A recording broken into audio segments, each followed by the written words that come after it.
Bada bing, bada boom. Are we good? Yes. Do you want me to do any social media while I'm here?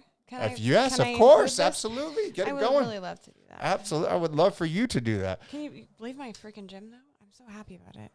You should be so proud of yourself for freaking starting that. I absolutely love it. Thank you. I wish more people would do things like that. And I think a lot of people have, especially during quarantine, is like setting up their own personal home gyms like I just showed you. Yeah. It's been great because, if I feel like 5 a.m., do you want your own? I don't care. I'm fine with whatever. All right. We'll just do both. Okay. You can smoke that during the podcast. You can smoke you. all of it. We could roll another one. But I think it's so much. important to be able to take care of yourself. Like I was saying before, is like for me to someone that has fibromyalgia and feeling like crap every single day, to get up and work out and sweat. I go from feeling like shit to feeling amazing. It's incredible. And those are the things I think that we need to be talking about more. It's like taking care of your mind, body, and soul. Yeah. Is that something that you've always been into? More so recently, more so in the past probably 4 or 5 years, I kind of started on this spiritual journey, and that's really helped me redirect a lot of my focus and a lot of my just day-to-day activities. Absolutely. Night and day. Yeah. But going into quarantine was weird because about 3 months before, can I cuss? Yes, absolutely. Okay. Fuck yeah, you can. Come on. Before shit really started to hit the fan, I had a bunch of credit card points on my credit card. I was like, I want to get some stuff. Yeah. So I'm scrolling through Amazon. I'm like, I'm going to put together a home gym for my. I think this was like late December, early January. And it was really strangely timed. Everything kind of pulled together perfectly and was delivered in such a way that I had weights. And then I got a treadmill like really quick. Yeah. And like everything, I was like, oh, this is the best. And then the gym was like, oh, sorry, we're going to have to close. Like my local gym. Gosh. It was timed very well. Yes. I didn't miss a beat. Oh my, it's crazy how things like that happen in life is, that whole thing is like everything happens for a reason. And I don't believe that everything happens for a reason, but everything can happen for you the way that you want to, right? If you put that stuff out there, put energy out there, things are going to come in return. And it's like, you being, setting up that home gym. Like I absolutely love that. And it came at no better time, than what people are dealing with. It was amazing. It was almost like I was so set on maintaining the most active lifestyle I can that it was almost like my future self was like, okay, well, listen, we're going to have to start planning ahead because shit's going to hit the fan. Yeah. And then I was like, okay, build a gym. It's almost like, Noah's building the ark and he's like, fuck for. And then all of a sudden it's like the skies open up, there's torrential downpour. Yes. Days. And absolutely. Is it 40? Yeah, 40 days, 40 nights, right? He got it easy, That's what he said. He? Yeah. Look at us. I don't know if I got know. 2020 all fucking years pouring. I'm not so good at that. Was there someone that inspired you? Was there someone that pushed you to do that? What was it? The gym? No. Just kismet. I mean, completely serendipitous. I just was like, I don't know. I feel like I need to build a home gym. Dude, I love that. Came out of nowhere. It was stuff like that happened before quarantine for me. Before stuff started to get weird, would just happen and I'd be like, oh, I feel inclined to do this. And then 2 months, 3 months, 6 months later, I'm like, this is benefiting me so much. Yeah, absolutely. Do you share that with the people that follow you? Is that something that you talk about often? Like kind of pre-manifestation stuff? Well, no, but like, working out, taking care of your health and all that, right? So it's like, yeah. I guess my question was like, you're putting that out there, right? There's a lot of people that follow you. You inspire a lot of people. So what's going to happen? Some of those people are going to gravitate and grab onto that and then do it for themselves, right? Yeah. Well, I've always tried to just only lead by example and just say, hey, this is what works for me. And I feel really good doing this particular thing, activity, consuming products, whatever. I'll just be like, this is an ethical product and it makes me feel really good. And here, I think you should have some of it as well. Yes. But I'm never like, this is the thing. Yeah. Because every few months I'm like, no, that's not the thing anymore. This is the thing. So everything is so subjective. You can't be like, this is going to work for you guys, I promise. Be like, this is what works for me, and I feel really great, and I think you can too. I love that. I think that's really important. It's like, in life, it's like what works for me might not work for you. Yeah. So being open and honest about that. It's all about being transparent whenever you're talking about something, and especially like for me on this podcast. It's like why I have, my producer sitting there taking care of, fact checking or questions that we might have, because for so long in my own personal life, I would bullshit, I would lie, I would make up faulty and false things. And so there was something that switched and turned on inside of me. I was like, no, I'm not going to do this. And this was before the podcast, but when I, came to really putting this all together, it was like, I have to have this. Right. And it's been truly amazing. All right. So let's get into it. We're rambling a little bit, but, for the people that just listened to us for like the past 10 minutes or so, why don't you introduce yourself? I'm Nicole Aniston. All right. Nicole Aniston. Why don't you share just a little bit about your background, if you don't mind? I guess, the stage name that I'm most frequently known by, I chose about 10 years ago to get into the adult industry. Yeah. Sheerly financial necessity. I was really, really needing some money quick. And I was like, all right, this is a really good, anybody can do this. Yeah. So I got in, it kind of snowballed really quickly. And then the DVD days, were great. Yeah, it's DVD. And then it just kind of became a constantly progressing evolution of self-awareness. And it was a catalyst I needed to face and recover from sexual trauma. Yeah. And it kept getting better and better. And I was starting to save money and catch up on my debt, and just everything was just starting to balance itself out. There's incredible, odd, very physical, very tangible way to find self-awareness. And so that for me was like, this is great. I'm going to continue on with it. It feels good. Yeah. I know it's a stepping stone to something else, but I'm going to stick with this and see how long I can kind of milk it. Yes. I'm not like the most wild, energetic porn star. I'm kind of like mediocre level, but I got in at the right time. Yeah. When mediocre was still okay for adult film. Yes. Things have changed. Yeah. If I got in now, they'd be like, no, you're not going to make it. Before we even like dive deep into that, I want to know a little bit more about like who you are. Like, where did Nicole grow up? Like, what is your background? SoCal, born and raised. Kind of small town, very small town type of Southern California, horse ranch, a lot of animals. I kind of, broke colts for my mom. My mom bred and raised quarter horses for probably 25 years, and I broke colts for her. We broke weanlings, and we trail rode, and we did gymkhana and barrel racing, and then my mom bred quarter horses for years. So I would pull babies out at 3 a.m. and like seriously? Stuff like that. Yeah. Oh my gosh. What is that like? Oh my gosh. It's exhausting. It's exhausting. I don't think it's a hobby to be taken lightly. Yes. I mean, it's a huge responsibility. Oh my gosh. But it was incredible. Really foundational, important experiences and lessons in hard work, tenacity. Yes. And just how to really bust ass, and how to kind of take a beating figuratively and literally sometimes, and to just get right back on and keep riding. I love that. And you get that from your mom? My family was kind of dirt raised. Okay. Yeah. But it was good. We had all kinds of animals growing up for a while, and then she transitioned into just horses. Okay. And she had like 21 head of horses on this huge ranch, and I had to move out. I was like, this is too much. You got to find another guy, because I'm not your guy. Yes. And then, you kind of scramble in the world for a while, and I had a really tough like month and a half where I was like, it was scary. Yeah. I was like, well, I'm at a point where I got to make some money. How old were you? I was 22, and then 22 to 23, I was kind of sweating, and then I got into the adult industry. Before that, did you have any aspirations to like go to college or do any of that? Was that something, or was it? I did a semester of college, and with psychology in mind. I was like a hobby passion. I loved observing people. Yes. And mental processes and stuff like that. So that was an idea, but you kind of get this really narrow mind when you're in a scarcity state. Like when you're short-handed on money, resources, trustworthy, friends, family relationship, the dynamics of that can really put a lot of pressure on 100%. Dreams and aspirations. So I just narrowed my focus and was like, well, I got to work. So I did job to job for a few years. Yeah. The bank teller thing. Yes. Yeah. All HR, those random customer service, toll free in a call center, That's grueling shit. Like, people don't realize that. Retail, people need to experience fucking customer service and retail in their life. I think it's so necessary. Yes. And it helps keep me focused. When I go into a restaurant, I'm like, fuck, that waiter is awesome. Even if they're mediocre. Come here.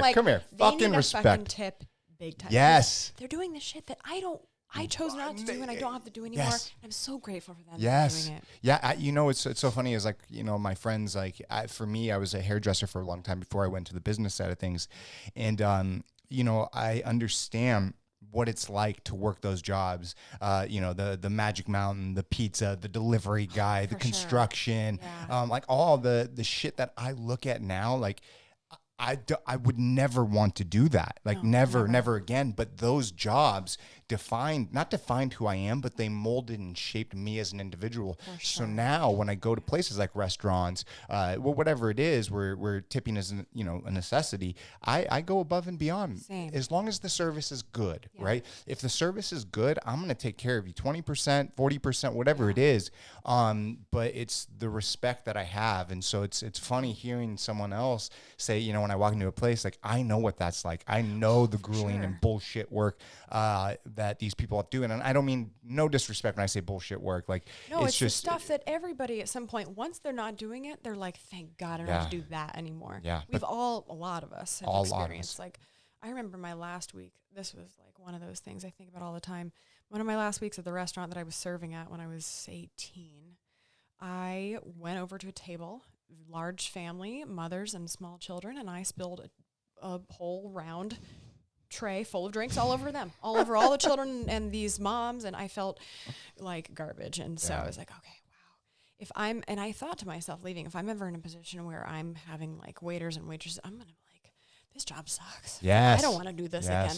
But it's like those jobs that, like, when you're in it and you're living it, it's so impactful to your entire day to just have one customer that gives a shit. Yes. It's like, okay, that person tipped me really well, and they write a nice, I'll even do thank you note on the yes, receipt. I Thank do you the so same much. thing. Or like a compliment, or oh my God, you're amazing. Yes. Like, have a great day.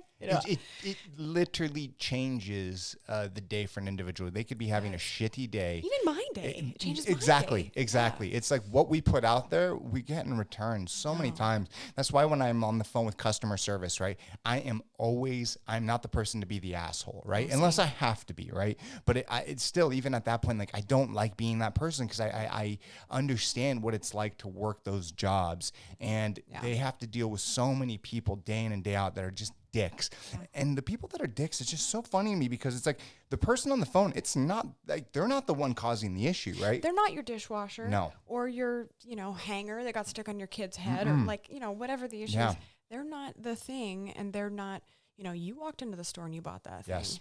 So that was your, what are you going to blame your boss for giving you the money for that thing? Like, you have to like trace it back to what the actual, and it's important. Customer service too. Yes. You call in when you have time, not when you're, I'm on my lunch break. Yes. There's so many people that do that though. And then they're upset because of their decision to put themselves in a time crunch to be limited by. Yeah. Like, you only have 5 minutes to get this done. Are you really going to get it done in 5 minutes without feeling a negative emotion? No, not at all. Don't do it then. No, and I know some people, even in my head right now, that they just have this thing about them is when they deal with customer service, it's almost like they're better than that person, and that person is the problem, right? It's like, put myself in that situation. Like, I don't understand why they have to be such a dick all the time about little shit, right? It's like, okay, they forgot the ketchup, they forgot the fork, whatever the fuck it is, right? It's just like, I don't have enough time in my day to deal with that shit, right? And it's like in those little moments you see them like really kind of exploiting that moment as their reason for their unhappiness. Yes.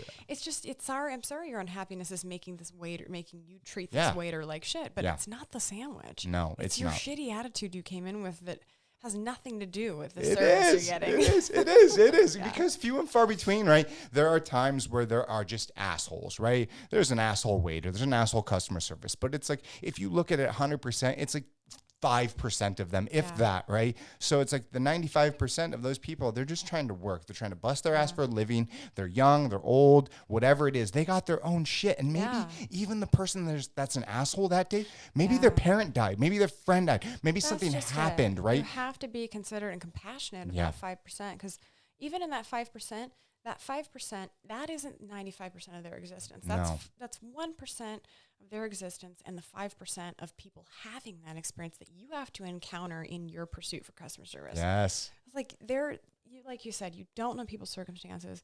And no matter how you're treated, that doesn't give you this scapegoat to treat others in this. You can't mirror the behavior. That brings you down to their level. It does. You can elevate them with a, well, I'm really sorry. It sounds like you're having a hard time today. I apologize. I've been there too. Just a little bit of compassion and empathy in a few short sentences can change the entire dynamic. Yeah. I see Johnny right here shaking his head up and down. I see you guys like it's so true, right? It's like, that person who is going through that, right? Whatever it is, you can impact their life. You can help turn around maybe a small situation. And so it's just like being, aware, right? And we've all been there. So I love hearing other people, share the same ideas and the same philosophy as me.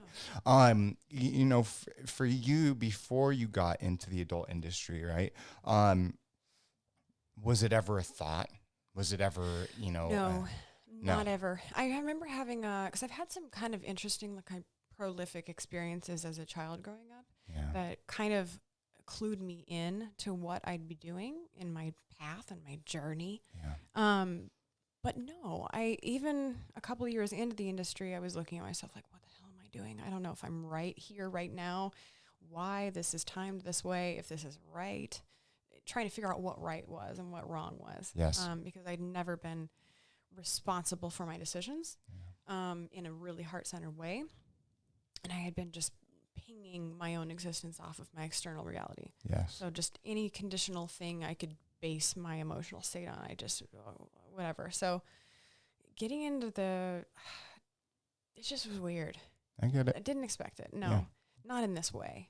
But now looking back, the past 10 years have connected me with my physical form. And that was the first step for me to find like a real sense of belonging and a realization. I love that. What am I supposed to be doing here? That, for me, the only way to work my way out of the wet paper sack of the fearful childhood that turned to angst and anger as an adult woman was going through that connectedness to the acceptance of the healing of the sexual trauma through the repetitive normalization of sex, and that it's okay. And then from there on, just like everything just added up. You talk about and we can change the subject, but I hear something, when you say like stuff that happened when you were younger. Do you mind talking about that? If you don't want to, I respect it. No, of course. Nothing of sexual nature happened when I was a child, which unless I'm lost, who knows? We suppress that. Yes. Oh my gosh. Yes. Who the hell knows? Yeah.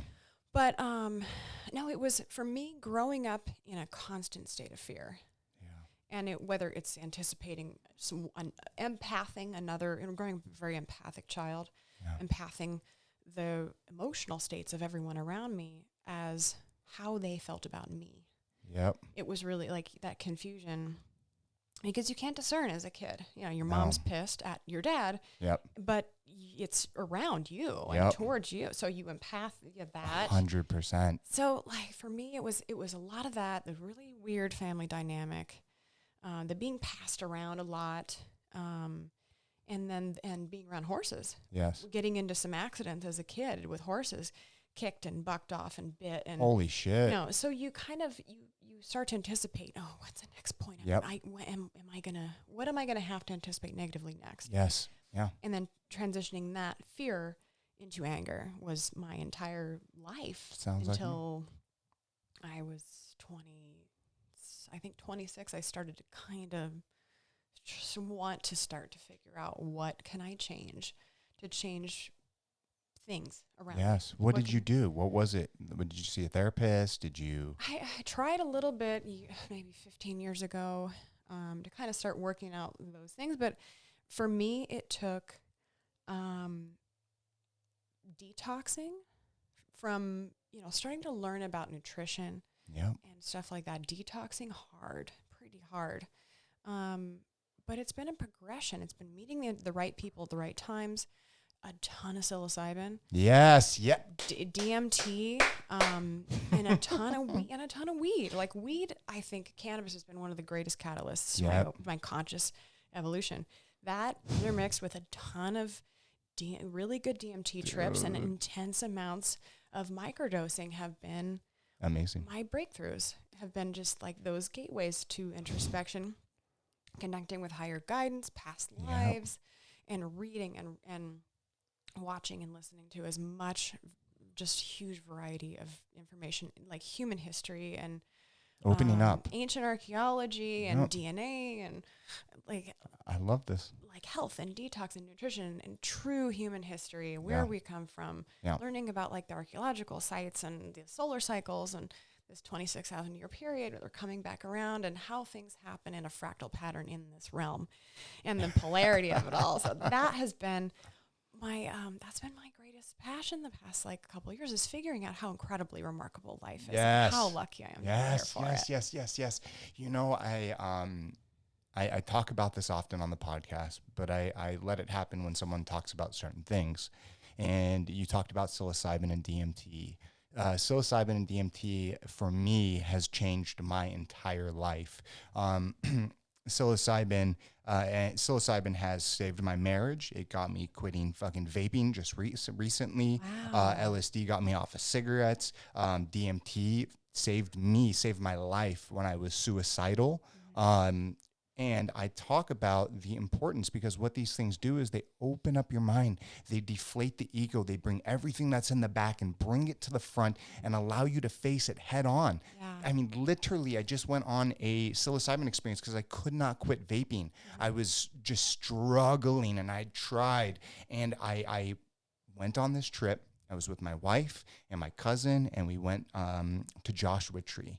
And we just had this amazing experience, and it connected us in a way that was going to last a lifetime. That being said, right, I remember because my wife doesn't do it. My wife's she doesn't smoke, drink, none of that stuff, but she's just amazing. She's a huge believer in this stuff because she saw what it's done for me. Yeah. And so the psilocybin, we're driving back to the place where we were staying, right?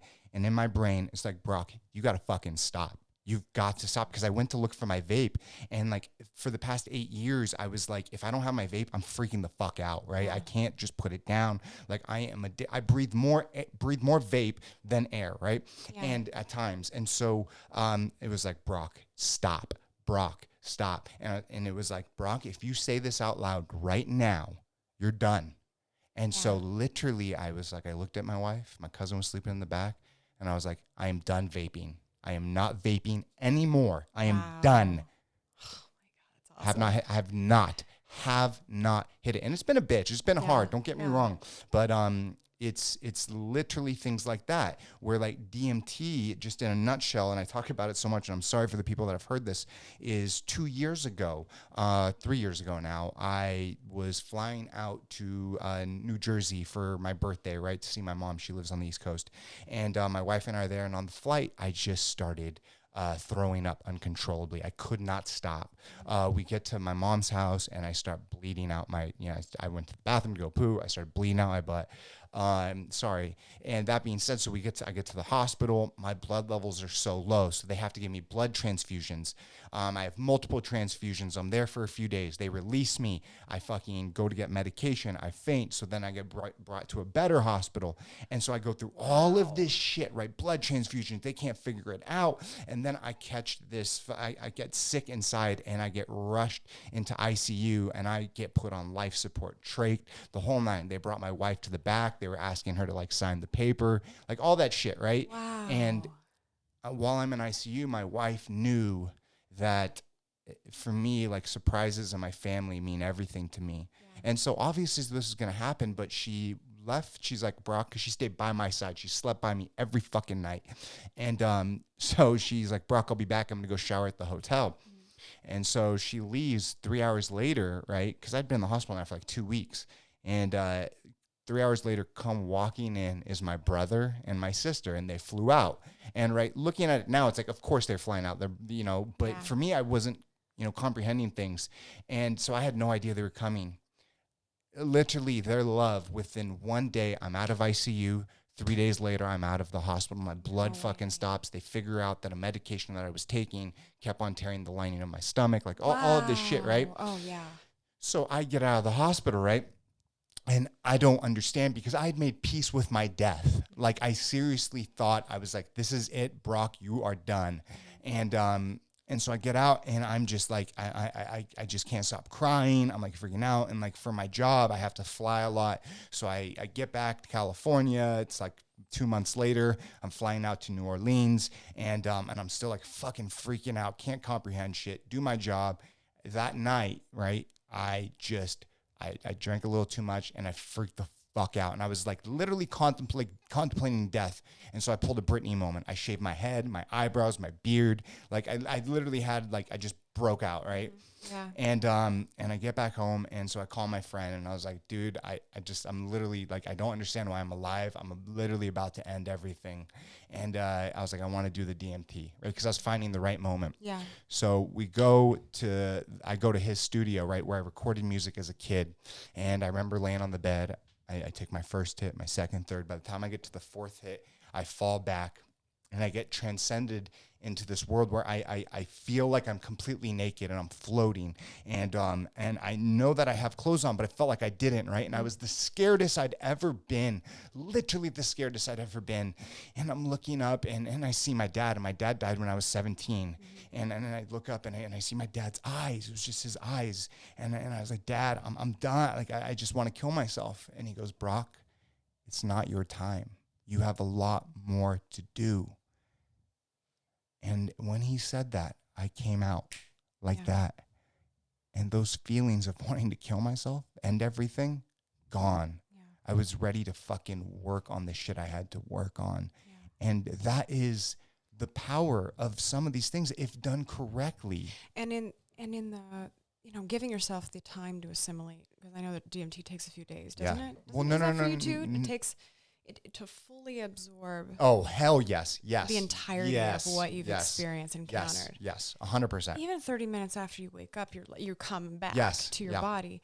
You're like, oh, wow, I need to sit and I need to write and just give myself the appropriate time to assimilate what I've just experienced. Yeah.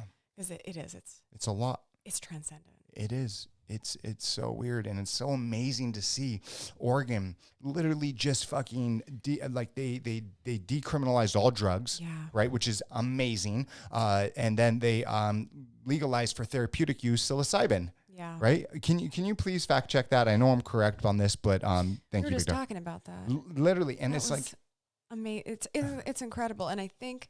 And I'm an eternal optimist, but I do think it's a step in the right direction. Yes. To get those who are misusing drugs in a more pursuit of it. Yeah. Because I think that, sugar is a drug, and yet it's in baby formula, it's in yogurt, why do we have so much of it? Food is a drug. Love is a drug. Sex is a drug. Everything that you can misuse or use too much is a drug, right? So here we go. Absolutely. You saw it. Am I correct? Right? Oregon. Or here. Hold on 1 second. Scroll up or just go to the top. Oregon decriminalizes possession of hard drugs as other state legalized recreational marijuana. We are at a time in the United States of America where there's so much going on. There's so much negative, positive, right? But I see this future happening where it's like these states are starting to wake up. People are starting to wake up. And it's like, we have the internet and we can look at so much and have so much more information than we've ever had, right? And in some ways it's been bad, but in a lot of ways it's been really good. Well, if you think about it, we're about to have the largest collective consciousness dark night of the soul that recent human history has ever experienced. Yeah. Because if you think about it, how many years ago did you start with psychedelics and cannabis for like introspection and stuff? Really good question, right? So when I was younger, when I was 14, I was going to raves, dropping ecstasy, like really stupid shit. 14, like what the fuck? I see a 14-year-old looks like a child. I was a child, right? But things were different back then for sure. And so, conscious use though, like you had a different. So the 4 years ago, So when I would do like LSD or mushrooms, I'd have a bad time every single time back then. Set and setting mean everything, right? Crucial. The mind state means everything, right? And so I was not you shouldn't, right? The frontal cortex of your brain doesn't fully develop to your 20. No, you can't 24, even process 25. them properly. Exactly. It's so funny. 4 years I was ago. about the same, about 4.5 years ago when I started to use them for introspection. Yes. I cut alcohol out completely and went towards psychedelics. That's awesome. And now, like you and I have experienced in that same somewhat linear way. Yeah. they're going to, like, before it was legal, we were doing it, Yes, obviously, of far course. forward. Oh my gosh. And that was awesome. That was Yeah. when we needed to go through that. Yes. So we're now going to help, because we've got a little bit of a head start, and those before us that were using psychedelics in an introspective fashion to find their way out of the paradigm, the outdated 100%. paradigm. Now we're here at this time to usher in the next wave, Yeah. which is going to be a much larger scale. So Yes. we've got to jump on it, and We I'm do. really grateful. Yes. But it's cool too, because now that once they legal, that's the whole legal, illegal thing is really register strongly for people. Yeah. That is a decision maker for them. Yeah. Now that it's going to be legalized, they're going to be, and I've had this happen to several of my closest friends over the past 8 months to a year. They try cannabis for the first time in 10, 12 years, and they're like, oh no, I can't smoke.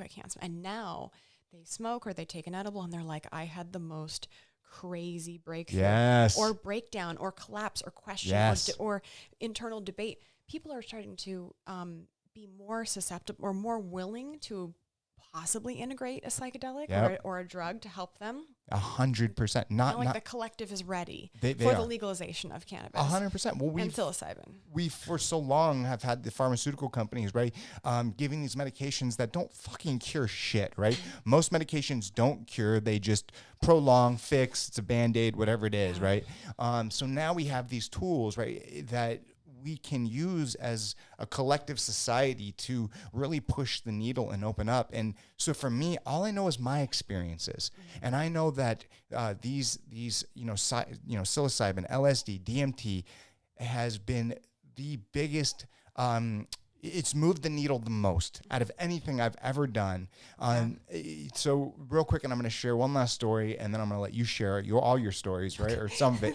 But I love talking about this. So like Me I too. said, my dad died when I was 17, right? And I'm sorry if you guys have heard this before, but my Very dad died. impactful. It was time and it defined who I am, who I was for a long time. But I was 15, 16 years old, right? So year or two later, he's going to die, right? But I didn't know that, right? It just happened out of nowhere. That being said, I had been with my friends right back then, one of them being my friend, now my girlfriend, now my wife, right? Or now my girlfriend, now my wife, right? Because we've been together for 17 years, right? Oh. It's amazing. That being said, she was my friend or my girlfriend back then. So the point is, right, my buddy and I were taking LSD, right? And so we both got a piece of gum. And I remember I'd had it in my freezer for like a month. He had it in his freezer for a month. And so we picked this day, we'll eat it at home, we'll get picked up, we'll go do our shit, right? And so when I get picked up, he's like, all right, how many did you eat? And I was like, what are you talking about? And he goes, well, there was 10, slices, 10 hits of acid on that piece of gum. And I looked at it and I'm like, the fuck you talking about, bro? Sorry. I was like, I ate the whole piece of gum. And his mouth just dropped, right? And so I was instantly scared, right? Instantly, bad trip, here we go, right? Yeah. I'm fucking 15, 16 years old. And so I remember going through this experience where the entire time I thought the intergalactic space aliens, this is what I was literally seeing, was after me, and all the entire police force, government, FBI was after me. And I'm like running, and like all this crazy shit happens. And I look to my friends and I look to my, future wife, and I was like, take me home. My dad, I need to get to my dad. My dad is the only person that can save me. And I was like, no, are you fucking crazy? You're on acid. He's going to kill you, right? And then I was like, take me to my dad. I'm like freaking out. So eventually they take me home, right? And knocking, it's like 2 a.m., knock on the door. My dad answers it. He's 6'5", 270 pounds, big ass motherfucker. And I run inside and lay on the ground. And my future wife, right, Alyssa, talks to my dad, which is just amazing, right? Like a side note, like she knew my dad. She experienced so many things. So she talked to him. I don't even remember what they said. My dad closes the door and I'm like huddled up on the couch, and he sits down and he doesn't yell. He doesn't get mad, which he normally did. Mm-hmm. And he puts his hand on my head and he goes, Zoidical. He goes, what's wrong? And I'm like, Dad, I took acid. I'm freaking the fuck out. I was like, I need you to save me. And he goes, I'm going to be right back. I'm going to go get Mom and your sister to go and sleep in your room. And I was like, no, don't leave me. And he's like, Brock, it's okay. He goes up into his bedroom, gets my mom, and goes to sleep in my room. And so we go up in his bed.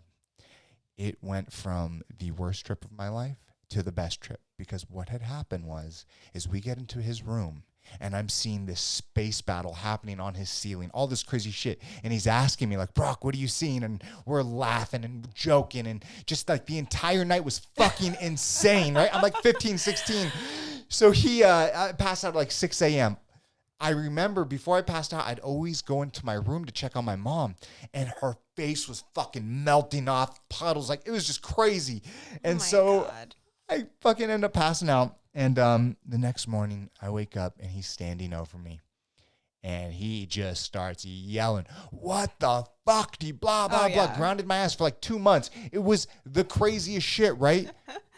Because he knew exactly what you were experiencing. Yeah, it is. And he knew exactly what would be the best thing to do in that moment. 100%. You can't reprimand anyone in that state. No. And he empathized with that. That was an incredible lesson. Huge. It was the best experience and one of the most prolific experiences along with that DMT trip. So it's like when we talk about these things, right, it's really important for people to realize what they can and cannot do. But set and setting is everything. Yeah, and intention, and being respectful of them. Yeah, being respectful of that they have an incredible capability to either expand or contract. Yes. But it depends on what you haven't yet to face. I know that some of my worst trips, I am so extremely grateful to have had. Yes. Because they were my biggest great breakthroughs in figuring out why am I doing that? What am I doing? And am I going to make any progress? I hit a wall, I take some mushrooms, and I break through it. And then and everybody else around me is just happier, and, it's a really good experience. When we hit those walls, right, and we have those bad trips, at the time, we think it's bad, right? But then days later, when you can reflect on that experience, it was just something you were going through in your life, and you were working through it, right? I even had trips like while under in DMT. The moment I surrender to whatever I'm experiencing, like consciously, okay, all right, whatever I'm encountering in this interaction is meant for me to experience. And the moment I surrender, it gives me exactly what I need that I didn't know I needed. I love this. It's so awesome. It is. It is. Is this something that you talk about frequently? More so lately, because it's become a little bit more of an open conversation, and having room for that in, I guess a little bit more of a an open-minded, moving forward, an open-minded, heart-conscious society. Yeah. Where people are looking for healing. Yeah. They're even acknowledging that there's anything to question or debate or heal. So working through healing over the past few years without a guidebook has been amazing, and has been really like, okay, well, maybe I have an opportunity to help somebody, because I know more people than not have something unresolved. Of course. We all have something. Always. That's manifesting unconsciously that we can address. We have the choice. We have the tools that are at our disposal to do it. We're all equipped with the same exact capabilities. Yes, we are. We definitely are. It's like what we put out there is what we can get in return.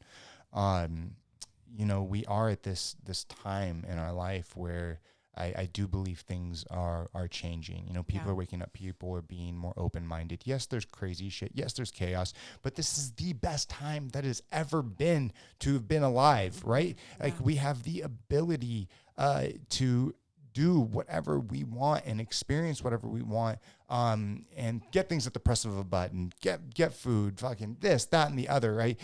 Come together more than ever. And it's like, if you go back 150 years ago, things were completely different. Oh my gosh, and even our physiology is evolving at a really rapid pace. Yeah. And it's quickening. Yes. Just as linear time is quickening. That's why we're seeing more faster. Yes, it's so true, right? Literally. I mean, the fucking iPhone 12 just came out. Yeah. The first iPhone was 2006, 2007, right? That changed everything.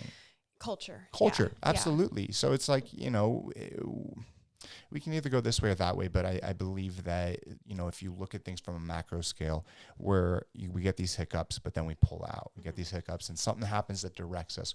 World War II happens, right? We could have, gone the Hitler route, right? The Japan route. No, but we went this way. Well, Cold sometimes War. We get a little bit of both. Well, that's it, right? It's absolutely. But the winners of the wars can't be the only ones writing history. No, not at all. But it's fine. It's good to see the polarity in I like that. what we have right now.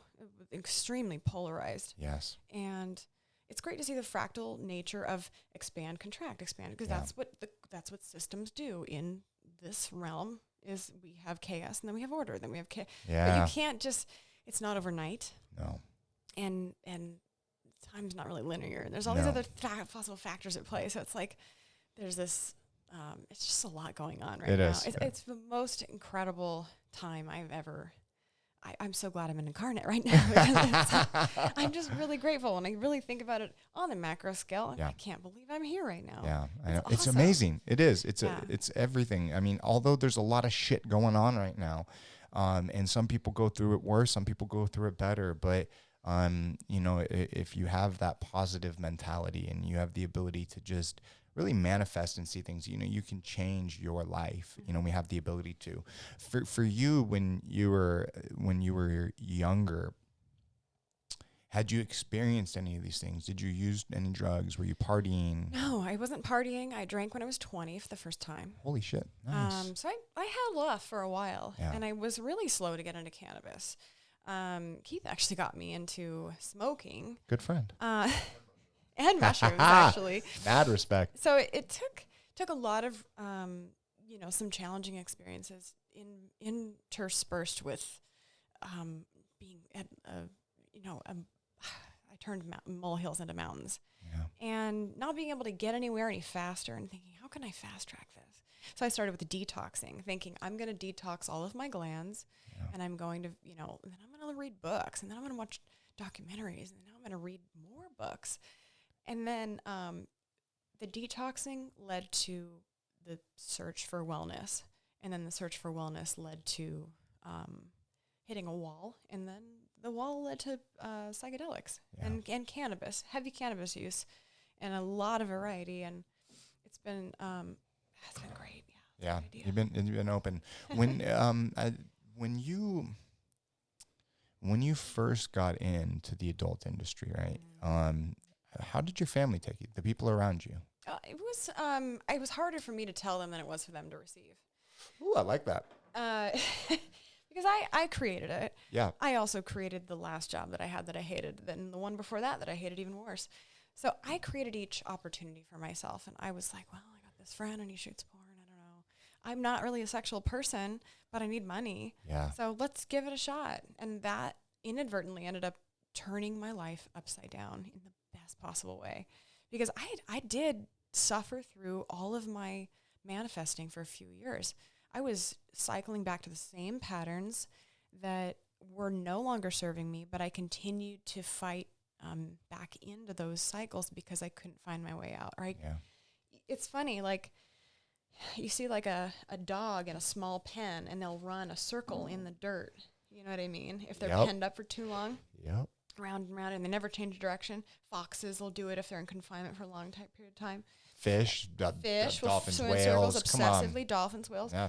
And I was in this confined state, going the same fucking circle, month by month, year by year, same friends, same internal demons, same bullshit. And then I started with detoxing, and I was like, all right, and then I'm going to read about human history, because I have no purpose here. I have no desire to really be present. I'm just living off of my conditional environment. Like, how can I base my emotional state on what I'm seeing outside of me? And then the psychedelics just kind of triggered this snowball effect. It's rubber band effect. It's completely thrusting me in the opposite direction of not being present. I love that. I can't get enough. I'm like, what's the next interview? What's the next book I can read? Yeah. What other information can I take on that can help me help others? Yeah. Because I feel really lucky to have somehow hit the, etheric grab bag in grasping information from the ether, and it just somehow incorporates into my life, and the incredible serendipitous chain of events that have led me to get to this point right now have been so, I would say, lucky, but I don't know. I got to teach others how to do this and how to manifest faster, because it's so fun to be here. And it makes times like this you can't even polarize it. It's just experiences. They're not good or bad. Yeah. No, I fully get that. Yeah. I fully get that. When you were starting out, going through this journey, did you ever have like imposter syndrome? Like, you're like, I'm doing this, I'm getting all this, notoriety, creating my life, building something for myself, but it's like, this just is fucking weird. Like, I don't understand. I had a really weird, pretty hard breakdown for a while. And then right around that same time met somebody who reinstilled and confirmed my belief of that. So it was interesting. And, but yeah, I went through a phase where because obviously Nicole's my middle name, but I chose that as a first stage name because anytime my mom wasn't busted, Ashley Nicole, she'd middle name me and I'd be busted. So I knew that'd get my attention on set or whatever. It'd be easy to keep track of. And I would have this weird, like, because I'm not this overtly extrovert sexual being. Yeah. I'm very dry. I'm kind of dry. Like, I've dry dad humor. and I'm not really hello. I'm not sensuous. Yes. Sensuous? No, that's the last word. I don't even like the way that feels coming out of my lips. Yeah, I can understand. So I grew up kind of really practical, and being a Virgo, I'm very analytical. Yeah. And so being Nicole Aniston was like, oh, I can't do this. And then I realized when I started to do drugs that I realized Nicole can be me. Yes. I don't have to choose. And because there's this porn star thing that I felt like I had to be. I have to be sexual and I have to be somebody else's fantasy. And I don't have to be that. No, you don't. I can just be yourself. Myself. And if they want me, that's great. But if not, they've got the porn and they can pretend that I act the way they want me to. So. Yeah. No, I totally get that. And I appreciate that you say that because there's so many people that go through it. For me, I went through the same thing, right?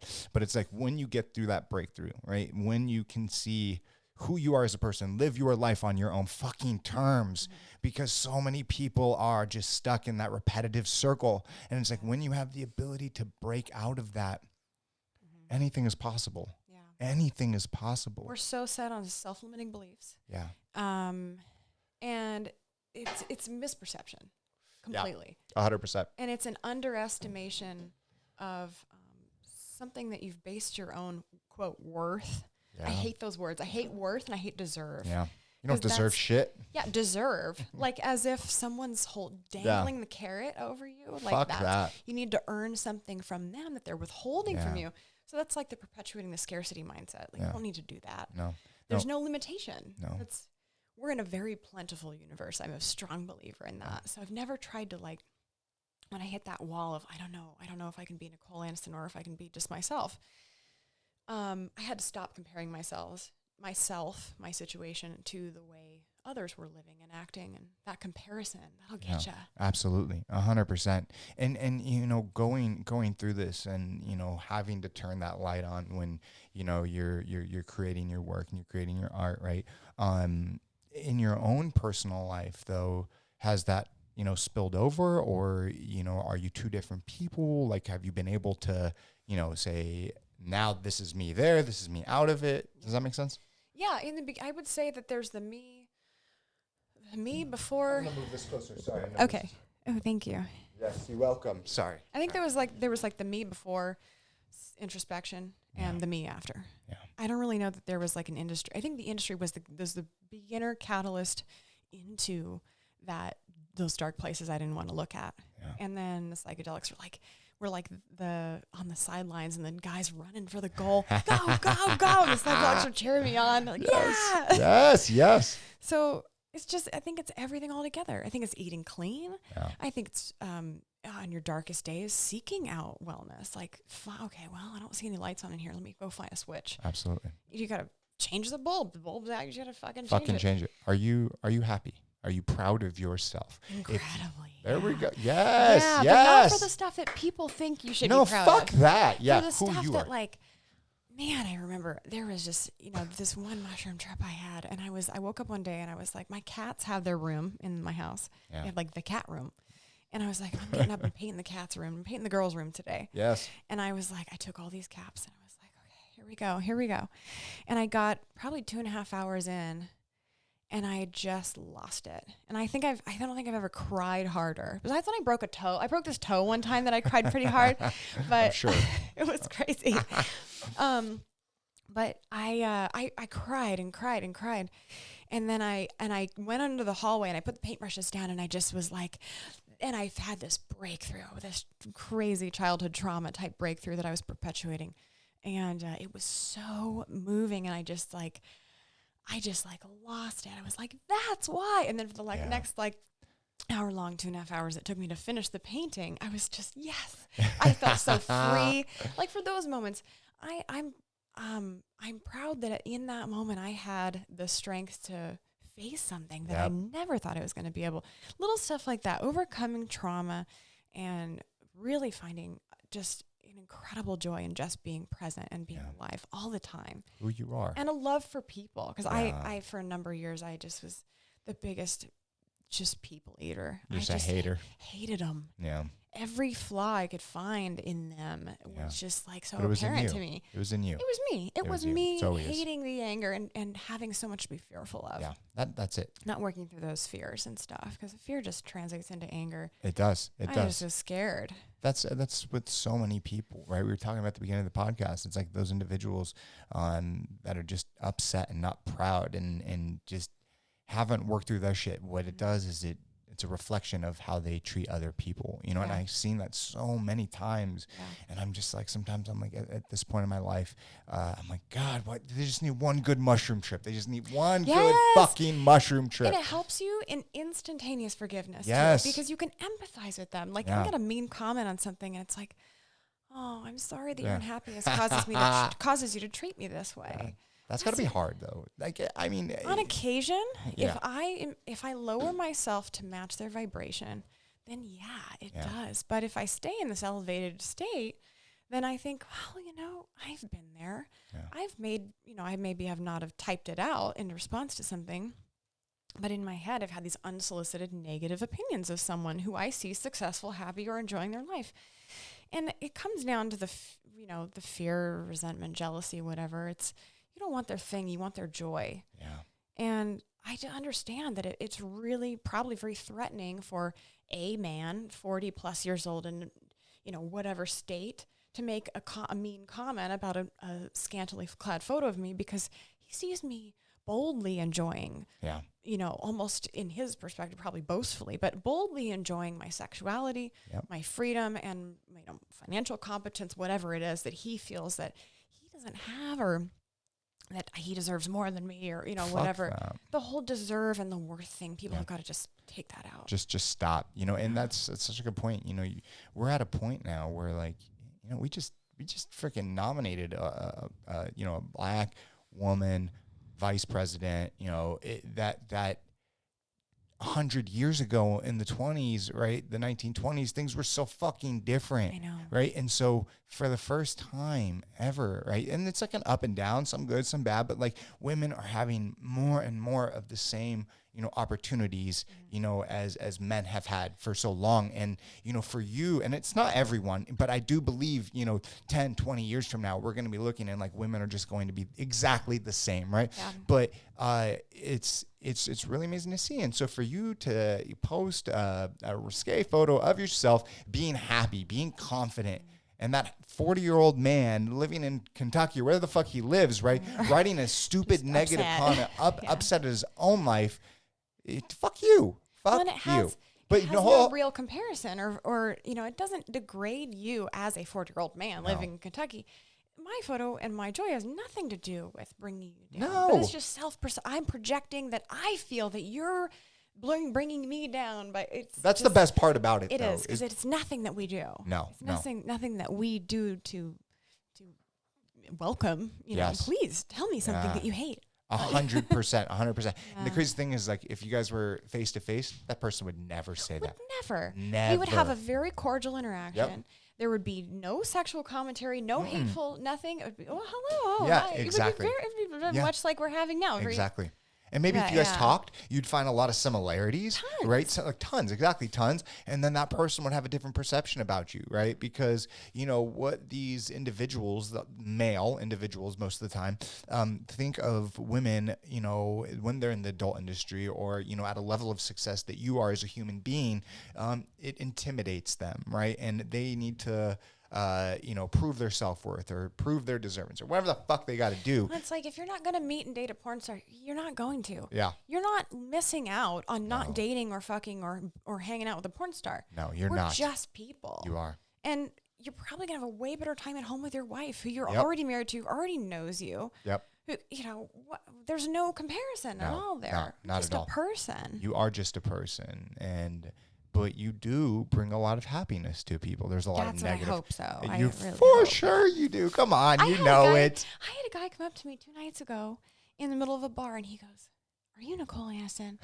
I didn't have like any makeup on. I was like, "Yeah, silly." And then he's like, "You got me through Afghanistan." I was like, that makes my freaking day. Oh my. That's awesome. Another that one made of me these. so happy. Fuck yes. I was like, and he looked like he was maybe 18 years old. Oh barely. My God. But it was just nice. a child. It was nice to, like, I'm glad that at some point over there, if he didn't feel like he didn't have enough here in this bubble, that he had a little bit of escapism from what he was probably experiencing over there. It's beautiful. No, it's literally beautiful. And so when things like that happen, and, you know, for anyone that's listening to this podcast, and if you are that 40-year-old person living in wherever the fuck you are, and you're just listening because you're a negative individual and you're having issues with your own life, listen to what you just said, right? You are these individuals, right, that are literally risking their life for the soul of this nation, for everything that we stand for, right? If you can give them a little bit of happiness or get them through that whatever experience, that's what it's all about. And you make more people happy than upset, right? At least I think so. Yeah, I think so too. Right? Angry, you know, watching porn, just being yes, exactly. So angry. Thank God it's not that way. Yeah. But it's been. Can we do that again? No, I'm just joking. It's been a lot of fun. Yeah. And honestly, I've the only negativity I've ever received from anyone has been on the internet. Yeah. In person, everyone's so friendly. Of course they are. And kind and fun and like, they have so many interesting questions, men and women. Yeah. It's such a great job. I could be on the front line right now fighting a war for some asshole elitist billionaire making profits off of my brothers and I being dead on the front line. And I don't have to do that. No. I can do the love industry. Yes, I love it. I like that though, like the love industry, right? That's exactly what it is. It's like, I don't understand why in 2020, going into 2021, like there are people still out there thinking that the industry that you are in, that is the most watched industry, the most looked at industry in the entire like space of the internet, right? Which is the entire world, right? That you have any negative thoughts about it, right? Well, I just think I don't know, I'm nauseated by when I'm scrolling along on Twitter and I see a murder. Yeah. Or I see animal abuse, or like an actual human murder, even if it's on, you know, enemy lines. Just seeing a life lost, and yet you show a sheer fabric over a nipple on Instagram, and you're off of there. Yep. How dare you? Why would you perpetuate fear so much? I mean, I get it. I understand the war machine and how that works, you know, very tactfully. Yeah. But I mean, that's the standard is changing, the paradigm's changing. It is. People are starting to normalize sex. Yep. And porn doesn't need to be the first thing, you know, your teen sees as far as an example of sex. No. I personally think it should definitely always be out of the hands, eyes, and viewership of minors until they understand, like, sex from a normal first time encounter. Especially dudes, man, you know, because there are, even myself when I was younger, you know, I would look at sex and think it like, that's the way it's got to be done, or like this guy's thing is, you know, why is it mine, right? You get, as a male, you get so caught in your head about it, and you get so wrapped in, especially if you're young, right? Well, you see these guys, this is long film with a huge crazy wiener, and he's like just like going at it all crazy. These guys have pills, they have other medical assistance, they've been doing this a long time. You know, they know their bodies, or they're just faking it till they make it. Exactly. And that's why there's such a high turnover in male talent. It's an extremely hard job. That's why Alex Legend's done such a fucking awesome job. I don't know if you know who he is. Great person. Yeah, I had him on. Yeah. And you know, he was talking exactly about that, right? Is everything, you know, there's a high turnover rate of males because it's just a different situation. You know, that being said, right, you know, when you're a kid, it's like you watch porn, maybe you think it has to be, or at least I did, right? I thought it had to be that way, right? But as an adult with my wife, sorry, babe, I'm going to say this, right? When I make love with my wife, right, it at times, right, it's a fucking hour orgasm. It is the connection when you make true love with an individual. It's not every time, right? Sometimes you want this, right? You want to just fuck, right? Yeah. But the love part, like, and you're never going to get that by, you know, right? No, it doesn't. No. And you see the positions they're in, the furniture they're in, the scenarios are unrealistic. The conversation's hilarious. We all fast forward. Anybody who's an avid porn watcher, fast forward. Fuck yeah, I do. I don't want to hear that shit. Who cares? Like, Guardians of the you know, of the Coxley, whatever. Like, whatever. Terrible name. There's always a stupid name. Yeah. And then, you know, it's a show. It's a show. And this is something I've, like, people will walk up and they'll be like, well, what's it like? Yeah. And it's probably nothing like you expect, nothing like you'd want to hear about. You know, a girl drinks an enema and then we all got to wait 3 hours for her to get carted off to the, I mean, like, stuff like that happens. It's like, but it's not real. Like, no one walks up to Robert Downey Jr. and says, what's it like to be Iron Man? Yes, exactly. Because it's not real. It's not real. That's like the best analogy I've ever heard, right? Right, and that's what you need to be saying. But I love that you're being honest. Fly, like, because it's not. It's not real, but you're being honest. Yeah, you're so fucking honest about it, and I love that. And so, but are there ever times when you are on set, do you connect with an individual, and it's maybe sometimes different? Who I have the best relationships with are the crew and the makeup artists, and because I'm there to be a part of their artistry. Yeah. They have a place, a dress, a lingerie, a style, a look for me for the day. Those are who I've bonded with the most, and those are who I've had the most, probably the most impactful offset relationships with. I love that. And because I like to watch, where's the camera placed? Where's the lighting at? Yeah. What's she doing different with my hair and makeup? And do I like the way it looks on camera that day? Can I replicate that at home? Yeah. So I spent a lot of years learning from the crew, really good organizational tactics and stuff that they'll have too. And they're just on top of shit, and they're exhausted. I mean, they bust their ass. The crew does. The crew on all production sets bust their ass. They do. And so I just show up and I'm like, okay, how can I make their job easier? How can I be alert, hydrated, like ready to go, on time, prompt?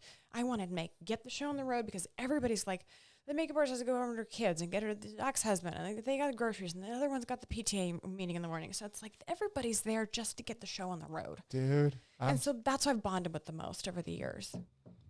This makes me so happy because my wife is a union makeup artist, right? Oh, nice. And so, you know, I know what she goes through, and she was really impacted very hard because of COVID, right? Yeah. I mean, at the beginning of the year, she was fucking killing it, working on big Netflix movies, like just dominating, right? Oh, and then everything got shut down, no work. The past few weeks, shit's picked back up. She did like 10 union days, like just been killing it. But on hearing you say, you know, the most impactful and like understanding that these human beings, they're there for a job and they're working and they're busting their ass and, you know, giving the respect that they deserve because they are, you know, you're there for a job, they're for a job, you know, but if I cancel, here's the thing, like I always thought about, if I cancel in porn anyway, it's not like it's around the actress unless it's like my thing that I'm partner. It's like the Nicole show. Yes. It's not always a Nicole show. It's the blonde with big tits show or whatever that episode entails. Yes. Like MILF mid 30s, you know, whatever, then I fill the role. But if I'm out, I'm out. I don't get that payday again. They pick up somebody else or they cancel the shoot and postpone it. Yeah. So I mean, I would rather have everybody on set that day make money and have a good day. Yes, absolutely. It's way easier. Have you always been like this? The consideration, yes. Say that again. With everything. I love that. Thank you. That's amazing. He's known me for my entire life. You're like, you don't know her, then when you do meet her, you're like, holy shit, you're like way different than Thank you. 100%. No, I like, honestly, when you were coming, I didn't know what we were going to talk about, right? I do everything off the cuff because I want to know about a person, right? Like, but you start talking about psychedelics and everything we've talked about, right? It's just, no, never would have thought that, right? But what that means is you're a fucking real person, right? For sure. And it's helped me, like, Yes. looking at me the way people sometimes will come up to me in public. They're like shaking and they're so nervous. And to me, because I'm with me all the time, I'm like, dude, it's okay. It's just me. Like, I feel like, dude, what are you doing? Do you think you don't recognize me? It's just me. Yeah.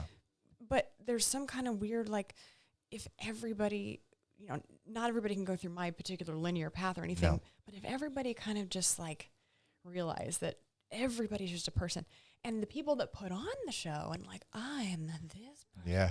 It's like, you don't know you yet. Yeah. I know you don't, because you're parading yourself as if you're somebody else. Yes. As if you are your body. Yes. Yeah. Just hanging on to it for a little while, floating around. It's like you're in the driver's seat, but through this tiny little gland in your brain, and you're just sitting there, that little space of awareness, and you're just driving this fucking flesh box, and it's fun. But has that helped you?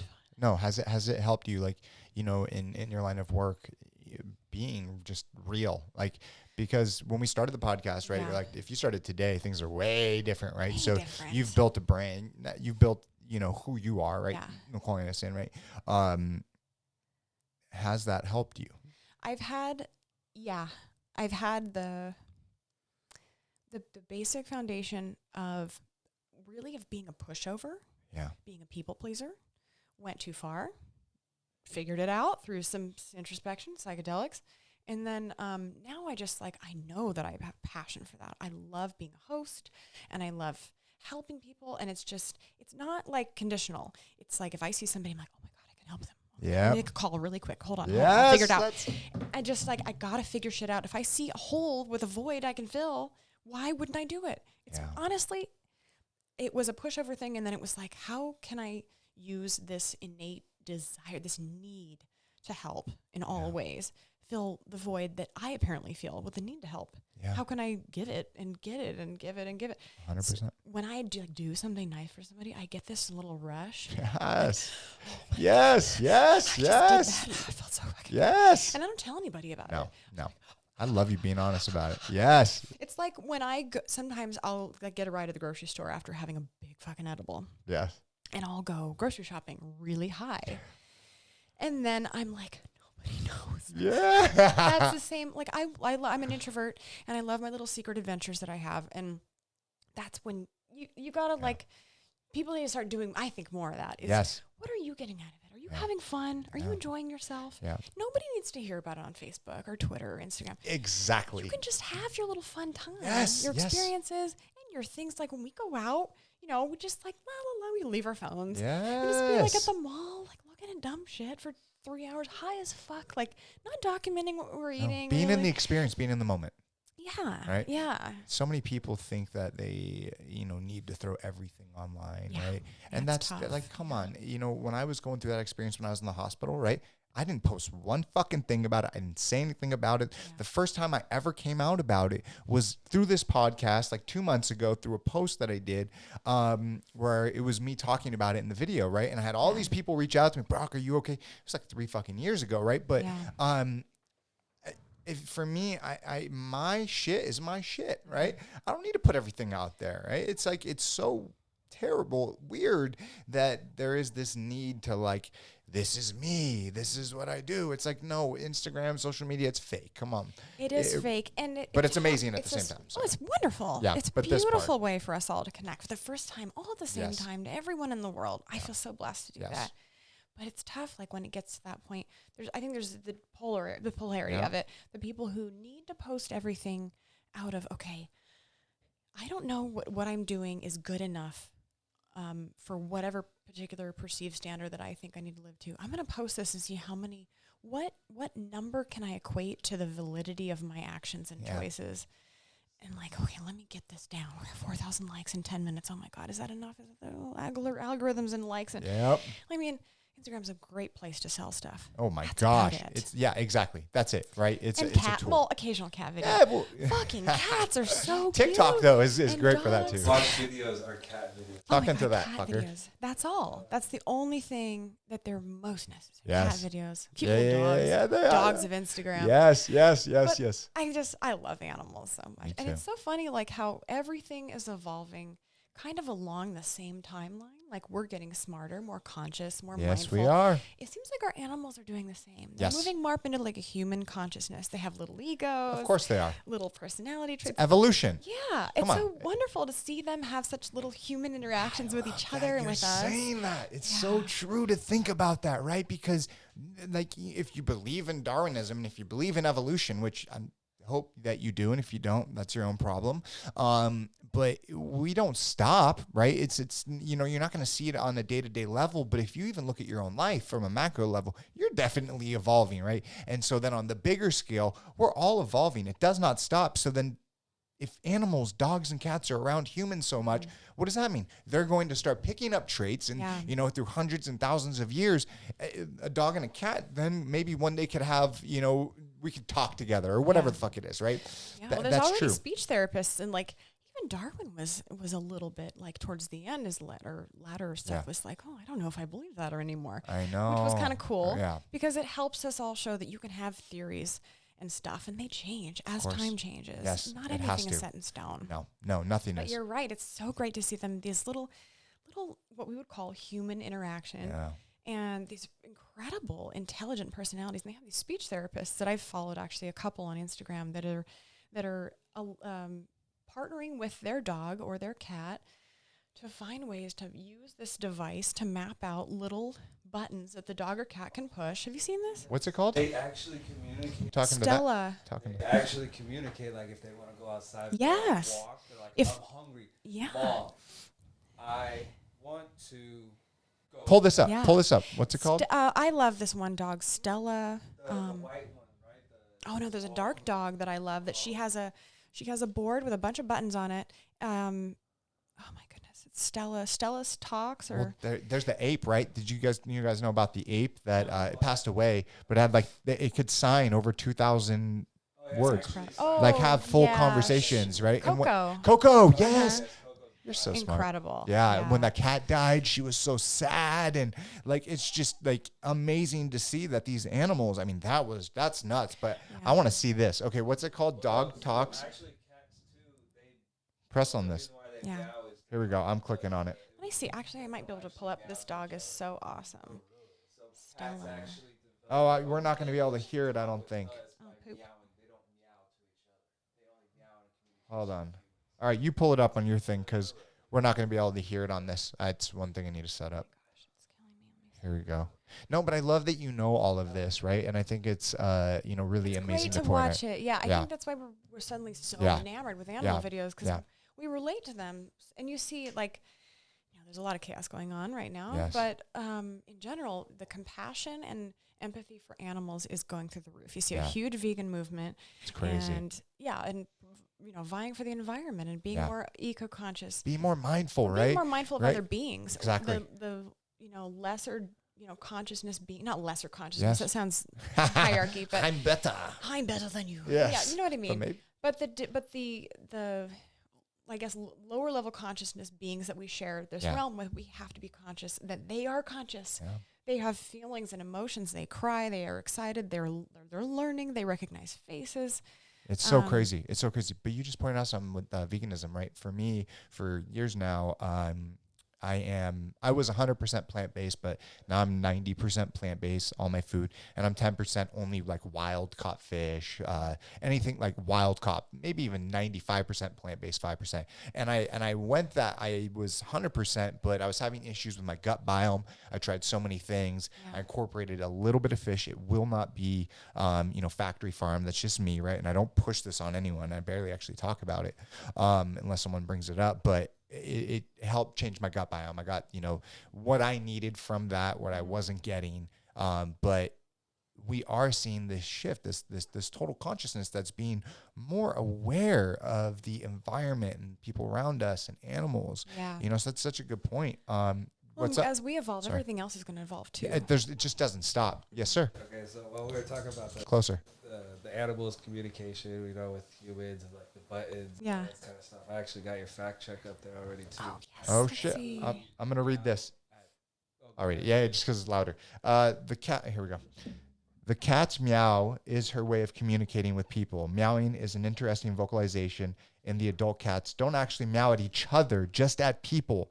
Kittens meow to let their mother know that they're cold or hungry, but once they get a bit older, cats no longer meow to other cats. They only meow to communicate with humans. Look at that. Sometimes they scream when they're about to fight. Holy So, shit. I didn't. Yeah, that's true too, right? But is that a meow? Is that a meow? It's like a hey. My dog lashes every time that my wife or I come home. She like does this howl, and she knows that we like it. She doesn't fucking normally of howl, course, you know. yeah. But she does it because it makes us happy, and then Yeah. we say, do it again, do it again. good job, good Yes, job. and Yes. she fucking Yeah. loves it, right? We're gonna continue this conversation. I gotta use the restroom. Okay. When you gotta go, you gotta go. Hold it. So wait, earlier you said that you cut alcohol out of your system. I did. What was that? Tell me about it. Oh gosh. I was dating someone who I. Were you all right? Yeah, I just put the butt side of my mouth. It's the worst. Yeah, it's all good. Sorry. That's what she said. Bada bing, bada boo. The butt side in my mouth. I like that. I attracted this person into my life, based on my perception of reality. I manifest this person, and it was it was rough. It was and then rough? as I started to guys want it? evolve Sorry. out of that, I realized we only really have fun when we drink. We only really have fun when we drink together. It's true. And then I was like, okay. And then I remember we had one night where we went and hung out with like my cousin and some guy she was dating, and we drank a bunch, and I drank too much. Yeah. And then I the next morning I woke up and I was like, I'm done. I was doing it for years for a social Band-Aid. That's the most petty of reasons for Yes. me anyway. And I was doing it for a very petty reason. So I was like, this just no longer serves me. And then I was doing like little cannabis candies at the time. And then right after that was about when I started smoking. Yeah. Like actually smoking, like a little bit here and there. How old at that? 20, tiny. Just a little bit. Okay. Yo. Okay. But like, how long ago? 5.5 years ago, almost 6 years ago. Not even that long ago. No. Yeah. Wow. Yeah, it's been 5 years in June since I gave up drinking. Yeah. So. Kudos to you. Thank you. Do you want to use these headphones? Because I see you keep on lifting them. These ones are a No, I little have bit these bigger. earrings that are just bugging me. I got them up in that little pocket, Okay. though, so they're good okay. now. Yeah, Thank no you. worries. No worries. No Yeah. worries. Oh, Sorry. this little earring. I know. You. But whatever. Metal. I apologize. But yeah, if you want to use these are bigger, like around. No, these are okay.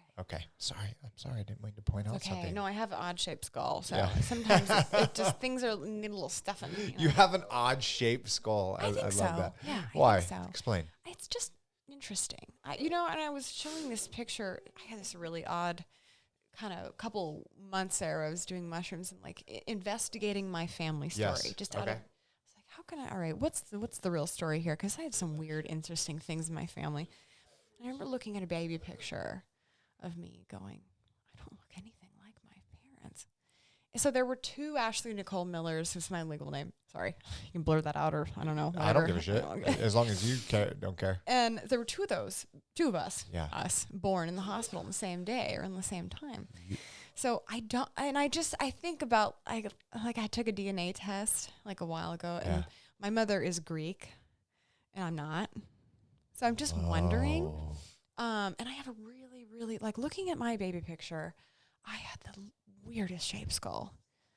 Just I don't know. It just is, I think there's some kind of missing link there. I don't know. Do you know what the other person looks like? Yeah, he's, It's a he? what? The My other father? no, not your father. The other person. child. Yes. No, I learning this as an adult from my mother, that there was a name alert bracelet on me when I was born. No, I don't know. I'm not Wow. sure what In the other same person hospital, looked there was like. another Ashley. Blah blah blah. Yes. Yeah. Wow. Yeah. Wow. What have you talked to your family Do you have about the that? lighter? No, I Sorry. haven't really mentioned it much. Good catch. My mom, was adopted and found her birth parents, Okay. and they're Greek. or one half is Greek, and I'm not. You're not Greek. Greek. Does that bother you? It does, because I got a goddamn Greek tattoo on me years ago that I'm having to laser off. Nice. For my decision in that Yes. part of my my little incident of terror. Wow. But no, I just was like, okay, well, where am I from then? Yeah, you do. Yeah, that's that would be a lot. That would be a lot for me, and I'd have to do some deep soul searching. But at the end of all of it, right? Your parents raised you, right? Even if it's true, let's just hypothetically say that it's true. If it was, it would be okay, because I know who I am. Yeah. My lineage is my genetics got me to look like this. Yeah. Kinda. I mean, some surgery too. Let's be honest. But mostly genetics has gotten me to look like this. So I'm fine with it. My body's in perfect working order. I'm happy about that. It works well. I'm negative for everything. I'm like, no genetic weird stuff. Like I really I'm healthy. So I'm grateful for that. That is. I walk, I talk, I have arms, I can, see stuff. You can think on your own. I can smell really good smells. I can listen to music. I'm a good smeller. I'm so, great. So it works well. I'm happy about that. Yeah. Well, that is a beautiful thing. I always tell my wife that she's got amazing genetics. Everyone in her family lives a long fucking time. They're Hawaiian, right? They got great genetics, just solid DNA, no issues. And then you look at my Jewish ass, and I just, I got fibro and back issues, and everyone in my family dies in their 70s, right? And it's just like, it's shitty, right? It's really shitty. Interesting, yeah. But, and this is a big one, there was a time about a year ago where I said, or maybe a year and a half, 2 years ago, I said, fuck that. Yeah. You know what? If that's the name of the game, if that's it, right, then I'm going to make the best of this. I'm going to take care of myself. I'm going to eat right. I'm going to work out. I'm going to push myself. And you know what? When I am in pain, right, my back's hurt, my fucking feet are on fire, right, I tell myself, don't be a bitch. And I put it out there, and I put it out there. Yeah. And there's something that happens that it shifts. So maybe that pain gets a little bit less, right? Because our brains are so fucking strong. I just read David Goggins' book. Can you look this up? Can't Hurt Me, I think, is the name of it. I'd love to hear about it. And it is a man's journey. I've never in my life heard of someone pushing themselves so far, right? This gentleman, in a 3-month period of time, lost over 120 pounds just to join the Navy.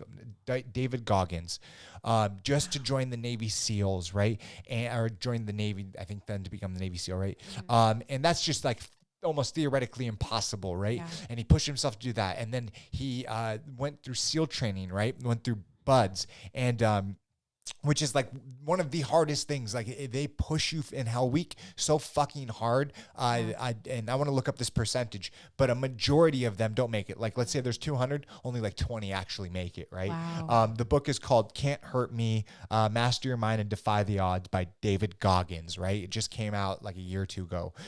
Look at this up, please, too. What's the percentage of people that complete BUDS, Navy SEAL training? And so he went through it one time, fucking like hurt himself or something happened, I forget, and then had to do it again. Within a year time, he did it 3 fucking times. Wow. He literally had like broken shins, and pushed himself through it to complete it. And then he's done these massive, just marathons and triathlons, and you just see when he is literally with broken bones, but still fucking running. You see our brain is way more powerful than we think. And here's the percentage, right? Let's see. BUDS, look at this. 11%. Success is 33, but overall 11%. Wow. It is so fucking hard, but to go through it 3 times in a year with broken, it's just nuts. And the tenacity, exactly, of the spirit, yeah, the soul, is so incredible. When he has a thing called it's like, not Don't Be a Bitch mirror, but what it is, normally on this mirror right here, I have Post-its, right? And it's all the things. Let me grab it. Hold on. Okay. It's right here. I pull it off when I have a podcast, right? It's all. Oh, you do? I leave mine up when guests come. Yeah, well. I love that. I know what you mean, though. You write your personal thoughts. No. It's like, all right, so these are things that I didn't do. I'll just read it, right? The left side to the right side. which is like all the crazy shit. You did not kill yourself. Experience. I said, I quit vaping, right? I graduated cosmetology school, it changed my life. I transformed my brain, transformed my body and my health. I became a man, right? Yeah. I helped transform the company that I am at right now. I married my wife, right? Which she should have left me. I quit smoking cigarettes, right? I built my wife's trust because I did a lot of fucked up things for so long, right? But I eventually did it. I got off drugs. I used to smoke fentanyl for a long period of time in my life. Now, here's some of the things that I need to work on. And it's just things that I need to work on right now, because if you put so many things out there, you're never going to accomplish it, right? Yeah. So it's small little chunks. I procrastinate a lot. I'm not lazy, but I fucking procrastinate. Right here is another one. You will face confrontation and eat it for breakfast, as I fucking hate confrontation, right? But we're really fucking working on it and pushing myself. I will stand up for myself, right? And now, next thing is I'm not good at being on time. That's fucking crazy. I will not be a bitch, right? And I will push myself 10% on everything, right? And so it's like I look at like things that I've accomplished, right? It's not everything, but it's just a small chunk, right? It's important to have those on the same mirror. Exactly. To be able to see, look at what all you've done, and these other things, and even they're still in, like, it's almost not that you're minimizing your accomplishments by having the same things on the same mirror, because it's important to be able to say, I've done a mountain of accomplishments as a spirit, as a person, as a man. Yeah. And then being able to see these other things that are like, they're just little things. Exactly. That possibly might hinder my, ability to create what I want for myself. Yes. Yeah. I've done that too. I love that with Post-it. It's called an My accountability favorite thing. mirror. Yeah. And I got that from the book. I changed the way I phrase things to myself, though, and this has really helped, because growing up in I guess the dynamic with a parent that minimized and diminished everything you did, and took credit for the things that you did well. So growing up without that sense of self-worth, I had to create that from the dirt. Yeah. I had to fertilize and worms and all the nitrogen and everything. Everything. Before anything was going to sprout there. It's so true. And that self-monologue is so important, because, you grow up with the negative, with the lack, focusing on the lack, rather than, like, I do that too. I'll find myself putting things off for a delayed amount of time. So I'll keep that in mind, even if I need to point out what exactly I'm doing. If I recognize I take a little longer to put the initiative into starting something, I'm not always a self-starter, then I'll write that down rather than I'm a procrastinator. Because seeing it in print for me reaffirms the fact that I used to think that I'm a procrastinator. I'm really not. I just take a little different motivation in getting started. So I'll find different ways to frame my mind to address things that need my attention in a way that reaffirms my good, my good traits, and reshapes the way I speak to myself, and certain words and things I've taken out of my language to myself and to others, so that when I see something on the mirror, it says, if I'm in meditation, or if I'm on a trip or something, and I get a phrase or a color or a word from my angelic guidance, or something comes through that's significant, they'll give me great ways to reframe the adjectives I use and the self-descriptions that I use.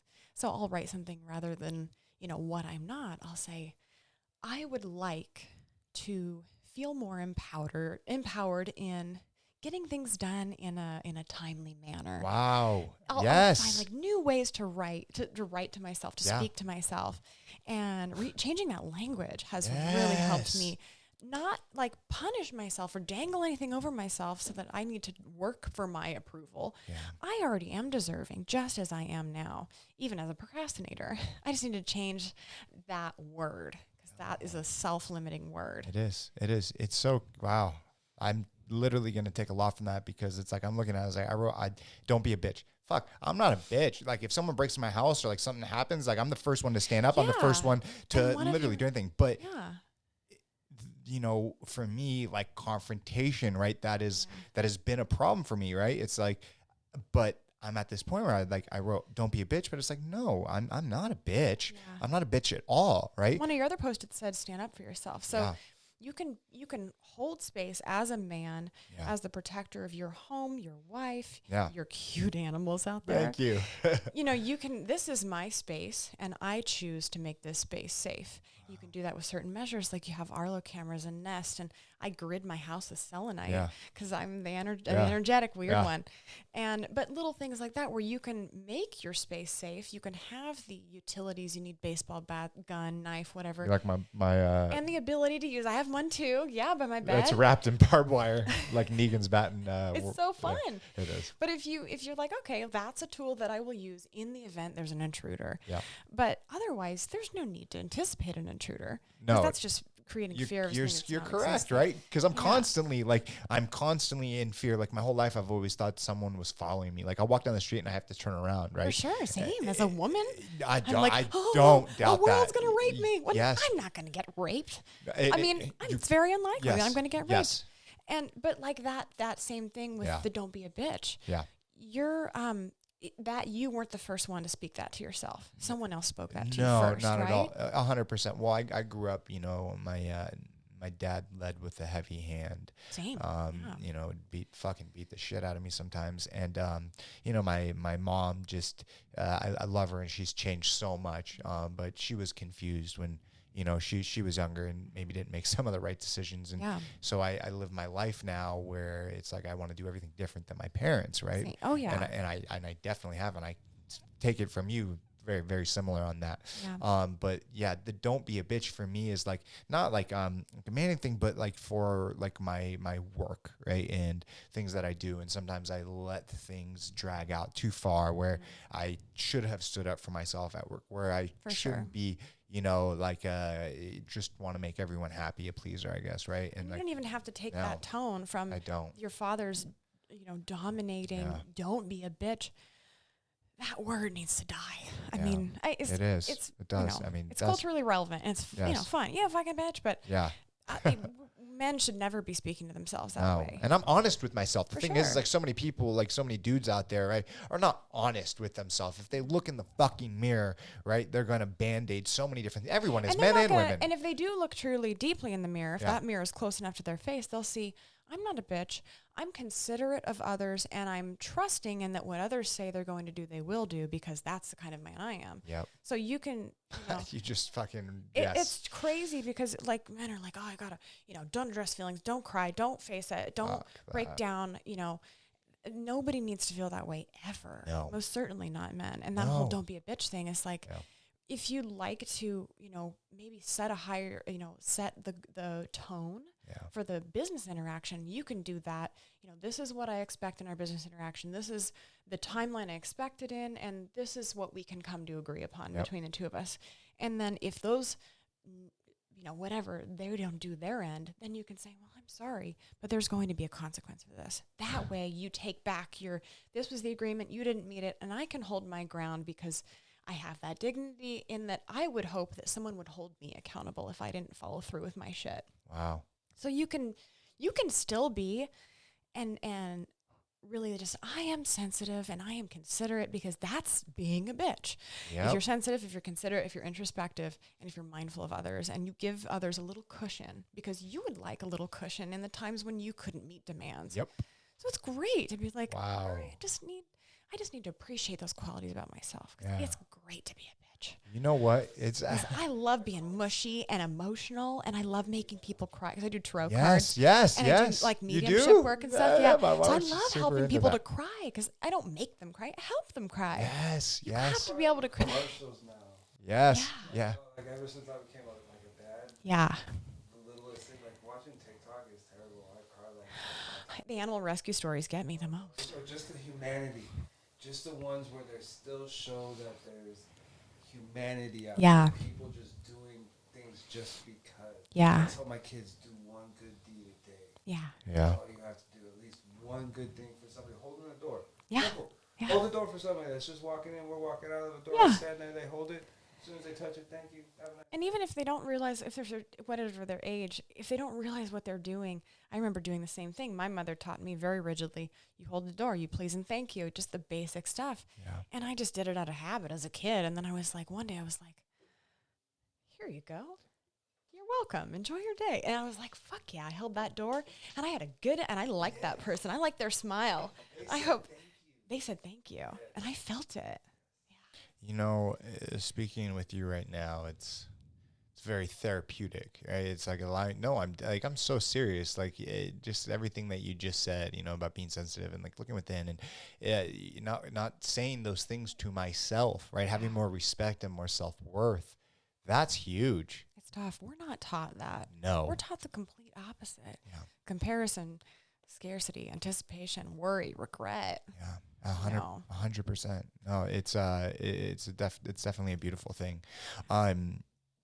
Looking at your own life and the things that you have gone through, it really sounds like you've evolved a lot in the past 5 years. A lot, right? Yeah, it's been awesome. It totally just everything that I've heard up to this point. Right? It's a beautiful thing. What do you think it is, though? Right? Is it the books, the psychedelics, the work, whatever the hell it is?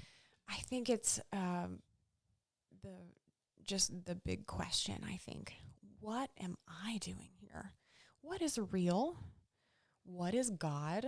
Yeah. And what isn't real?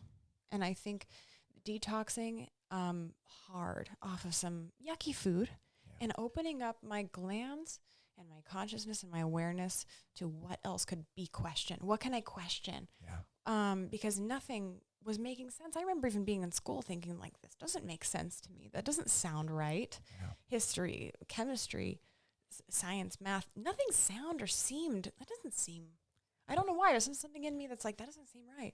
So just the questions that welled up and coupled with some really impactful spiritual experiences as a child. And then just kind of really randomly falling into place, all of the right things at the right time. For me, not having a plan has worked out so much more than having a plan. I love that. I was like, all right, I'm going to get into porn for like a couple weeks and I'm going to make a couple $1,000 and I'm going to get the fuck out. Yeah. And now I am 10 years later, the happiest. I could have never imagined my 30s this joyous. Yeah. I did anticipate a short life when I was younger because I don't have any love for this place. And now recalling my purpose and having so much fun carrying it out randomly, unexpectedly, in the most beautiful ways, coming into contact with people who have like-minded ideas, concepts, joys, troubles, fears, all of like the same kinds of traumas, and seeing this reverberation effect in most people fighting the same exact battles under different titles right now in different ways.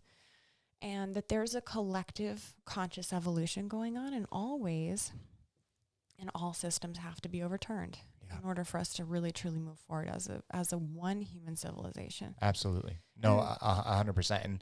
And it sounds so cliche. No, it doesn't. It doesn't because it's the truth though, right? Yeah. It's literally the truth. And if that's what you truly believe, then why is it, cliche or everybody's got to have an overview effect. Yeah.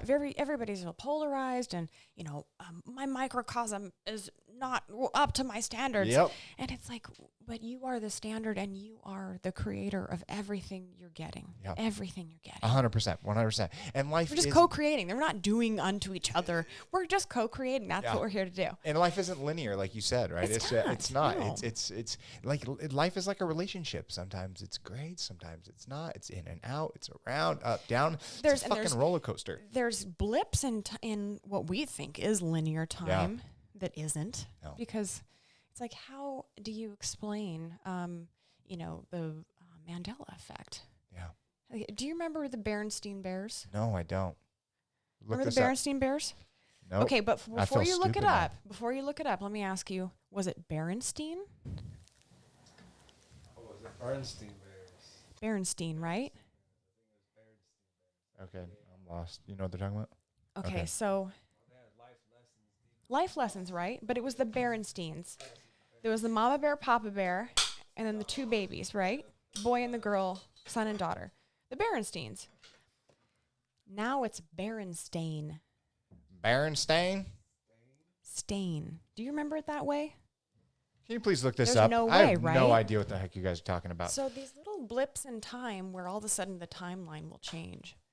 Everybody for a while thought Mandela died in prison. Yes. And then didn't. That's where that comes from. Yes. So that was a big one. That was almost globally recognized. It's a household occurrence. Yes, absolutely. We have tons of these all the time. So if you ever like set your keys down and you're in a really contracted state and you're rushed, you're upset, you're angry, you're anticipating getting to work, and there's all this chaos happening in a short period of time, you go back to wherever your keys were and they're gone.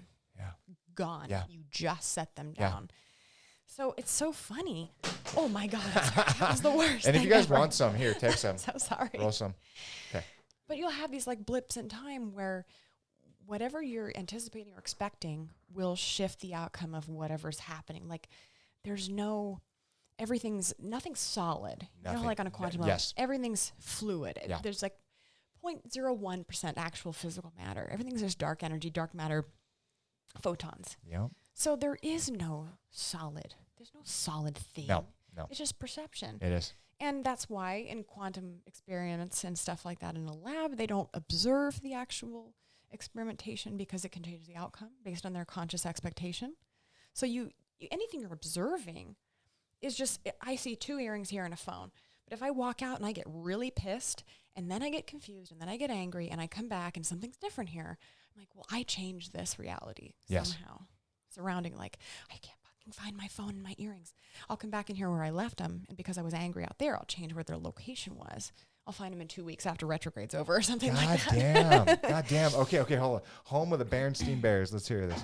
The Berenstain Bears is a children's literature franchise created. Stan and Jan Berenstain continued their sons. But now it's Berenstain. Berenstain.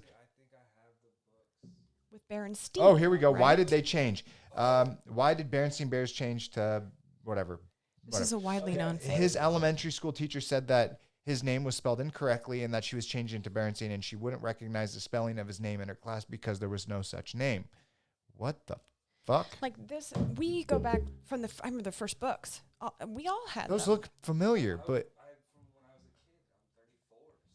yeah, same. It's Berenstain. Not Berenstain. But what does it matter? Well, here's the Why thing: does is it if matter? you go back and look at your books now, it's Berenstain. I like on physical books, physical Berenstain Bears books, they are now Berenstain. What? Even the old ones, if you went to look at it, the timeline changed. There's a weird Mandela effect with this. This is an example. This is okay. Yeah. Something that a lot of people are like, wait a minute, no, it's always been spelled. But there's some people that do say, oh, it was always Berenstain. It was not. It was Berenstain. never. And so it was Stein. Yeah. And that's what you thought back then, but now it's Stain. Well, now it appears to be Stain. Well, because you said Berenstain or whatever the hell you said. Yeah. And now, and so if you looked at a book from back then, it's spelled S-T-A-N. And we all said Berenstain Bears, because this is Berenstain. Berenstain, S-T-E-I-N. Yes. Now it suddenly is Stain. And you talk to almost anybody who remembers the books, they're like Berenstain Bears. Because there was a Berenstain Bears, and it made you smile when you say it. Oh, my gosh. Oh my gosh, that's incredible! Like stuff like that. That's incredible. I can't really. We can't pinpoint what that is. No, we don't have. No. We don't have the. At least they haven't leaked us the science yet. Yes. Yeah. Eventually. Right. Hopefully. What are your thoughts about AI? I think there's a place for it, and I don't think there's a lot of very negative effects and negative possible connotations and things to anticipate. Yes. But I think in the right hands, in the right developers with a conscious, mindful development, I think they have a place. I don't think it needs to do everything for us, though. I don't think it needs to be shopping for us, listening to us in our homes. Hey, what can I do for you? Yep. Can I listen to your purchases and suggest some other shit for you to buy you don't need? Yeah.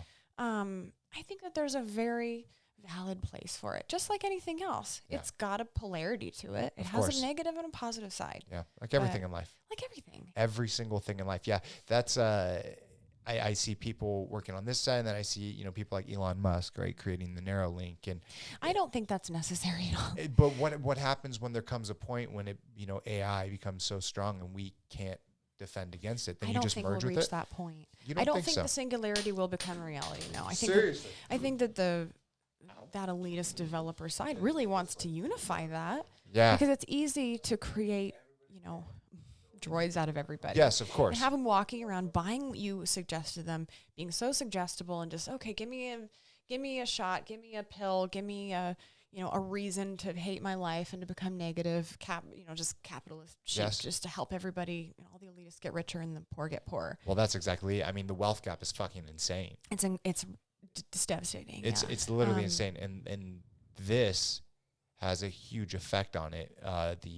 Everything that's happening with COVID, usually in recessions, like you look at, the elitists, the wealthy, right? And they drop, right? And then, the lower middle class drop a little bit more, right? That always fucking happens. But then they come back up, right? Yeah. And then again, so it was like 2000, 2008.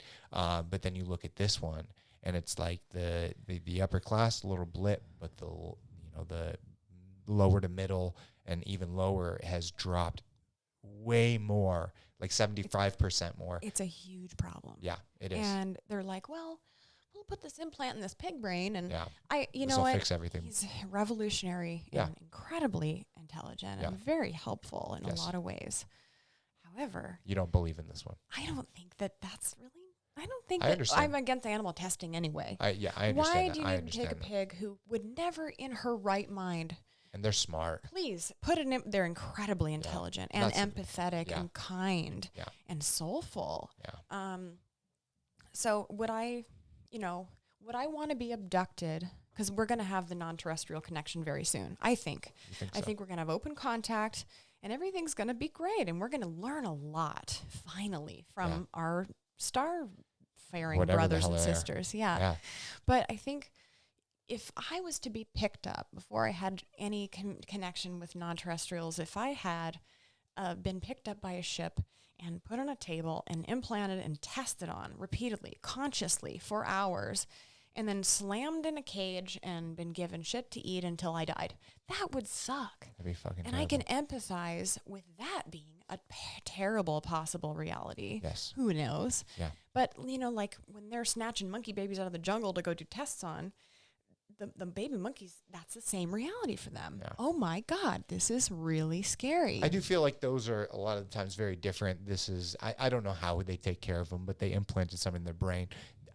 I guess it's all the same. It's all the fucking same, right? Because I wouldn't want it to happen to me. And I am huge, proponent, for fighting against, factory farming, right? Yeah, to see what everything that's going on with that is just utterly disgusting. And so, although I'm a big believer in Elon Musk and he can help and he's helping transform the future, I totally see where you're coming. I think it's an invasion in human consciousness, and it's almost a belittlement. Yeah. Because I feel like, the elitist paradigm has led us down this really narrowing tunnel of capabilities, realities. I mean, they're cutting us off from each other psychologically, emotionally, telling us we don't have telepathic abilities, we can't communicate with our dead loved ones, we can't see ghosts, aliens aren't real. I mean, they're narrowing us down into this. Drugs are bad. Drugs are bad. Don't open your mind. Don't consider others to be valid and righteous in their belief systems.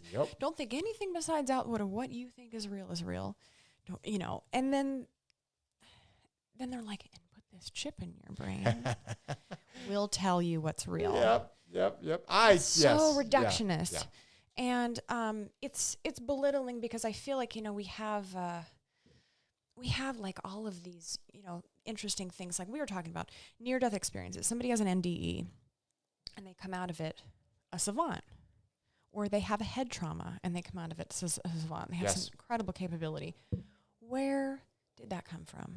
Why? Yeah, exactly. There's so much science we don't know, and so many things that in ancient human history, I think, leans into the likelihood that we as consciousnesses healed and loved and detoxed and unified are so much more powerful. Yeah, we have that proof in the placebo effect, or this gentleman you just spoke of who was David so Goggins. tenacious. Yeah. Yes. And we have qigong, we have Reiki, we have all these healing capabilities that are energy healing and light therapy and there's so much science we don't know, and I feel like it's all like this tipping point where we have that AI reductionist kind of, go towards buying stuff and become more reliant, more closed-minded, the contraction, and then we have the expansion of use herbs and smoke herbs and unity and consciousness and finding oneness and healing and, come together and hold hands and hug and find the fun light shit. How far away do you think we are until aliens contact us? Because it's like they're already here. Well, but like openly, do you think that they're contacting certain individuals? And yes. Yeah, I could definitely see that. I mean, did you see how the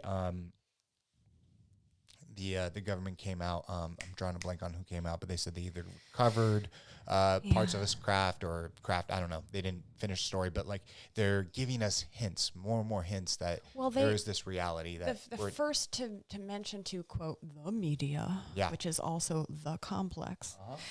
So in the pyramid of like that thing, they're like, okay, let's use the media to shape how we disclose this to the public. Yep, our perception. You'd have to do a slow leak so that the systems don't break down and there's not complete and utter chaos. It would break down religion, everything. History, self-examination would just, oh my God. Yeah.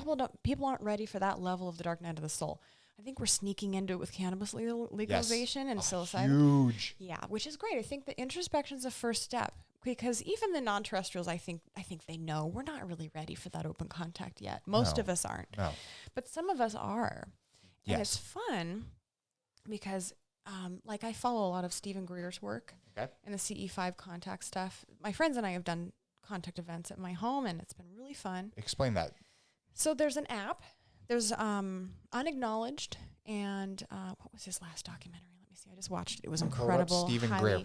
Highly recommended. Oh, fuck. I'm fucking this up. Beautiful. Unacknowledged. Must see.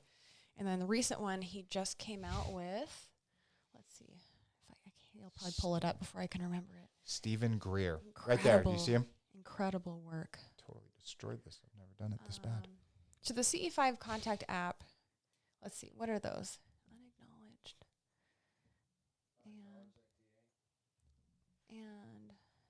And just documentaries, maybe. Can I see your lighter? What an incredible individual, though. What an incredible story. So Stephen Greer, right? So hold on. So I like a lot of his stuff because he makes non-terrestrial and interdimensional being contact easy. Step-by-step guide. There's meditations. And it comes in a lot of different forms. I want to read this real quick, right? Who he is, right? Stephen, I don't know how to pronounce it, Nicole Greer is an American ufologist and retired traumologist who founded the Center for the Study of Extraterrestrial Intelligence and the Disclosure Project, which seeks disclosure of allegedly classified secret UFO information. Wow. And you said that what app is it again? The CE5 contact app. CE5 contact app. And so this is something that have you always been a part of this? No, I haven't. I kind of just came across his work a few years ago through the Gaia network. Okay. And being a huge fan of David Wilcock and then his guest Emery Smith and just learning a lot about that and how these facts tie into reality and like where you can apply them where you can apply these contact modalities in different ways at different times and get a response. Do you think that going through this journey, the people that are more open to it will receive it faster? I think so. I mean, if you were in an open, state and your shoulders are back, okay, let's see what comes out of this. If you're receptive and open and not fearful, because from what I perceive, you'd never want to if you're observing, this is how it's put to me, if you're observing elephants in the jungle, you're not going to run up on them and click, click, click, click, take pictures and, hey, what are you doing? Poke, poke, poke, you're going to watch them from the shrubs over there because some are aggressive, some are confrontational, some are protecting their young. They have a very intricate, matriarchal system in their troops. You don't want to disturb their way of life. No, not at all. You want to preserve them because they're cherished and sacred and there's only so many. I think that's the same kind That's of like thing that. that's going on, Yes. It very, very similar, kind of like ants, right? You know that they're not thinking about us, right? They're in their own like, thing. I got to get the dirt and I got to They don't even fucking raise the notice us, babies. right? So no, it's like because their world is their world. exactly. And so if somebody comes up with a gas can and a lighter to the anthill, what the hell are you doing? That's their whole life. Exactly. And I don't know. No matter what level of consciousness it is, I think the being needs to be empathized with. Yes. Because they are millions and millions of years more advanced than we are. They're interdimensional. Yeah. They're splicing through levels that we can't even technically perceive, coming through in waves of consciousness, through telepathy. They're manifesting in 3D. Yeah. They're light beings. We're seeing their craft. I mean, some of the ufologists are literally getting footage every day from all the cities that we're in all the time. Yeah. And I'm seeing them, and I've had several ship sightings, and they're remarkable because you get the footage on your phone. You have a sense that they know they're looking at you. Seriously. At them. Oh, for sure. What you can, like through the CE5 contact app, you can have these contact nights where you have a laser pointer and you're like, go over here, and then it goes over there, and it's the ship, the entity that you are seeing in this craft will appear on camera, will appear like if you set up your video camera on your phone. Wait, seriously? It's not like you expect though. Yeah, It's a shape, it's a light, it's a glow. I get that, yeah. Because it's hard to manifest here. Yeah. If you're millions of years advanced and your craft is made out of whatever. Plasma, I mean, who knows? Yeah. Like literally. They have a grasp on time space that we don't. Yeah. We don't have that capability or that, we're not that We're not there. You saw Commander David Fravor when that video of the UFO, and that really kind of opened just the general public's eyes. Like they're the government coming out saying like we don't know what that is, right? And even if it is, here's what I've really had to nail into my brain. Yeah, is that even if it is back engineered or whatever, some advanced human technology, we have capability to stop at thousands of miles an hour and do a complete 90-degree angle. Exactly. That would kill passengers. 100%. That means that craft has its own gravitational field. Yes. Yeah. Which means we got it from a non-terrestrial entity. Absolutely. We back engineered that technology, which we received it from them. That's not organic. No, not at all. Not at all. It's materials. It's like Teflon and Kevlar and these things that are like, where the fuck did that molecule come from? Exactly. It's an off-planet material. So we're already there. Like we're working on it. Yes, absolutely. You obviously watched the story of Bob Lazar on Netflix. I started it. I haven't finished it. Yeah, and he was on Rogan too. Yeah. But it's like his story is just so believable, right? And it's like, I've always believed in extraterrestrial beings, right? But there's just this time and space that we're in where it's like, yeah, there is something, right? There is definitely something, and we are the fucking ant. Mm-hmm. And so I hope in my lifetime that I would be able to experience something like that, seeing it, believing it, because what it then does is it gives you this sense of like, there's definitely something, above. But I already believe that through my own experiences, but on a daily and physical level, maybe it's just me, but I want to see an alien. So hearing you, or whatever it is, whatever you're pointing the light at, I want to check that out because that really fascinates me. It did to me as a child as well, and I never understood where it came from, because at 6 years old, I saw what I, at that time, had, and I believed it was a UFO. It looked like one. The way I described it to my mother, she thought it was one. And she's like, oh, my kid just saw, and we talked about this just a few years ago, again, for the first time. She goes, I remember that day. I remember what you were doing, what you came in and said to me, and the way you acted was very strange. And she said, you were out there for a while. So I don't know. That was my first experience. And then from there on, it was a constant obsession with UFO books and Bigfoot and all the anomalous stuff that I was like, why can't I'm a girl. I should be doing Barbies. You had that thing like, oh, I should be Barbies dressed up. And I didn't. I was like, let's go in the backfield and dig up like there's a coyote that died out there. Let's go see if we can find the skull. Like I was that kid.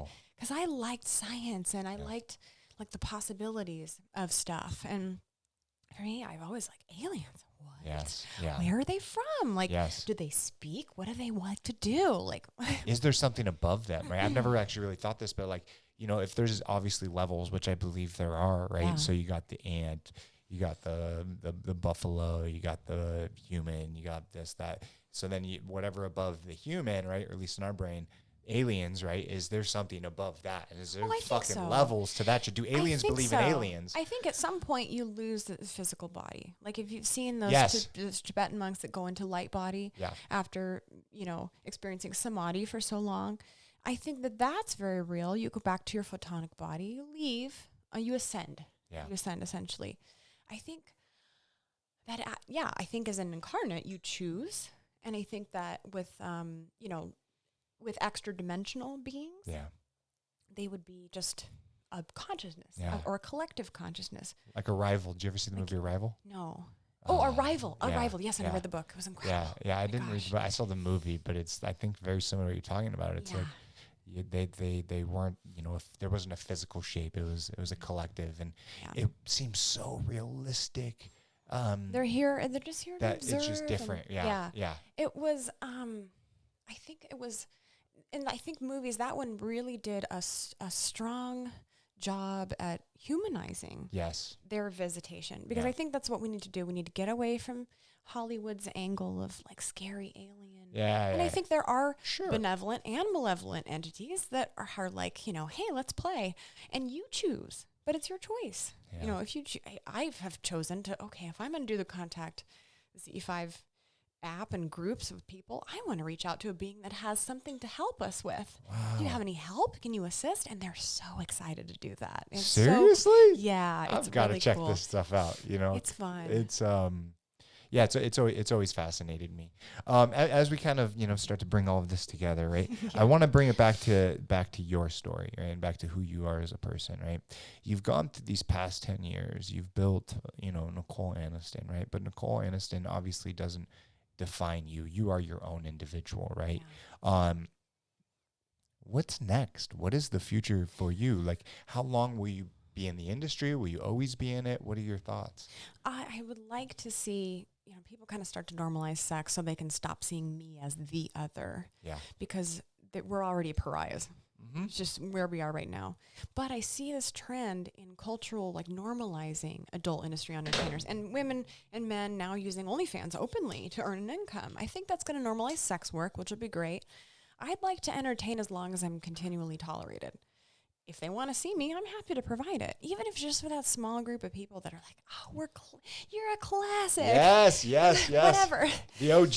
Yeah. But I'm happy to provide it. It's like Jerry Seinfeld says, comedy is like the next breath of air you take, this is the next one, that's the next one you look forward to, or something like that. 100%. Like the next one, oh, cool, I got one more. Exactly. Yeah. I like expressing myself sexually. And I love making people smile, making people happy. So for me, the next phases are kind of in development now. I have a product line that's going to come out that's going to help people address the biggest concerns, I think, in general, the populace is experiencing, at least from my perception, sleep, stress, health, immunity, and detoxifying. And so it's going to just kind of be like a proprietary kick of a tincture that people can start to open themselves up to the idea of introspection with cannabis, wellness with cannabis-based products, normalizing the conversation of wellness a little bit. Like, I'm feeling a little off today. Okay, what do I need? Listening to the body and the communication with the self rather than, I don't know, let me look on WebMD. Yeah. How do you feel? Yeah. What do you need? And just kind of being just hopefully trying to be a part of anything I can get my hands on that will help a large amount of people, make healthier choices. Yeah. Are you guys starting out with a tincture? We're starting out with some tinctures in an FDA organic lab. Beautiful. I want to do like a full spectrum CBD-ish, but they're going to have components that nothing else has right now. Nothing else is going to be able to touch these blends.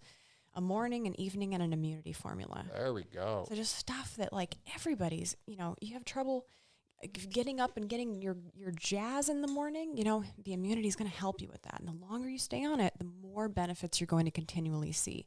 So these are long-term things that people can stay on and maintain on in a really, you know, good state. They're going to detoxify them.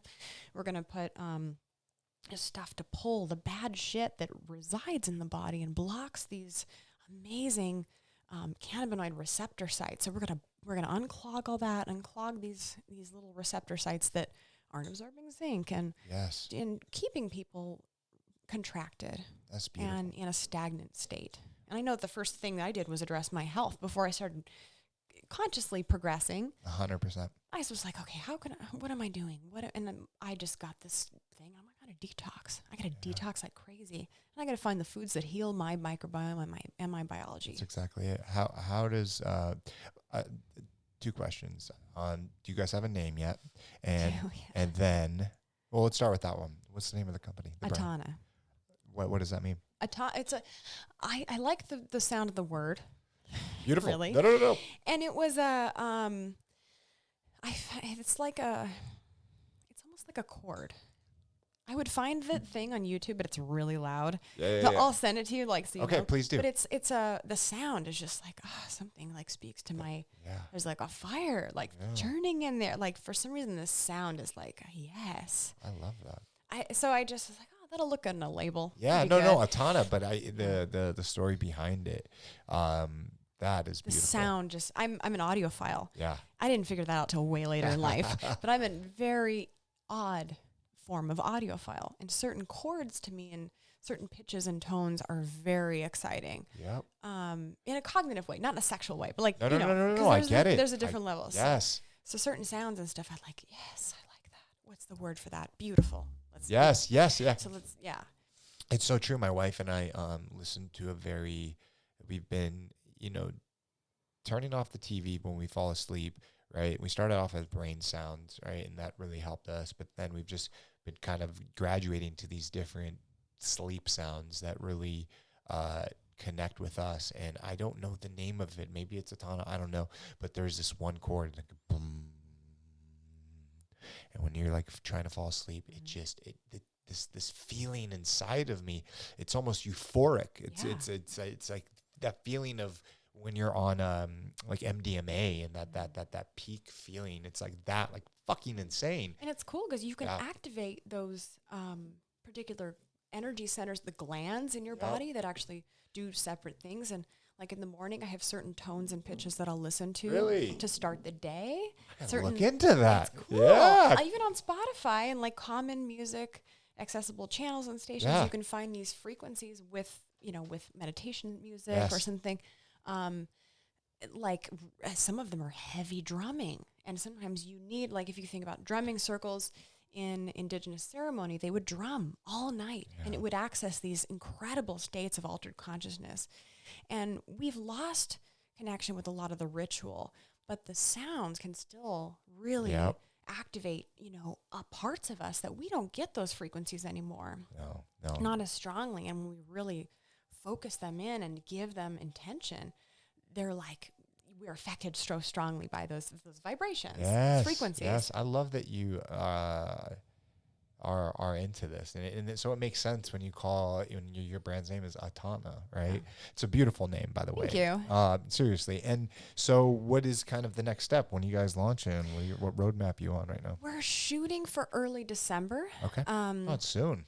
It's soon. Yeah. It's coming along. I'm so excited because I just know, like, these are ingredients that I have been taking for, off and on, but pretty religiously for the past 6 years in order to detox and to really improve my health dramatically, 180 degrees. Yeah. And then when you're well, or when you feel well, you are well. And when you are well, then you live well. And, if you can start with just your physical body, getting grounded in that, understanding what it's asking for, getting back into touch with the self, What does my body need? Not what does that WebMD or my doctor want to give me?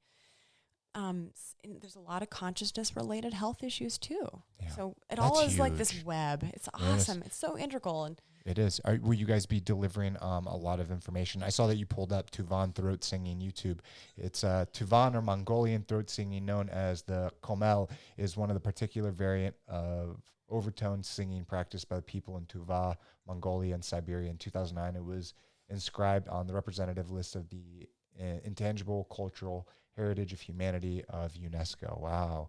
I wish I could play it right now, but because of you can't because they'll ban this song. I don't know how fucking. I don't know. I haven't seen that one. Yeah, but I understand. I totally understand. So December, will you guys be delivering like this information? A lot of it, like. My goal is to, because it's a CBD product, I think it would probably do best in dispensaries and wellness clinics and stuff. Yeah. But what I ultimately want to do is go location, be able to hopefully bring whatever, if there's a boost in sales or a meet and greet or something to benefit the location that would like to have me as a visitor, so that I can meet with the staff, explain the products, what they do, what each ingredient does for the body, how it helps the body, how to use them, how to dose, and to kind of give them a little bit of guidance on how to sell the product, like who to best recommend it to, because it's not going to be for everybody, but it is going to be possible for everybody to take. Yeah. And they're going to be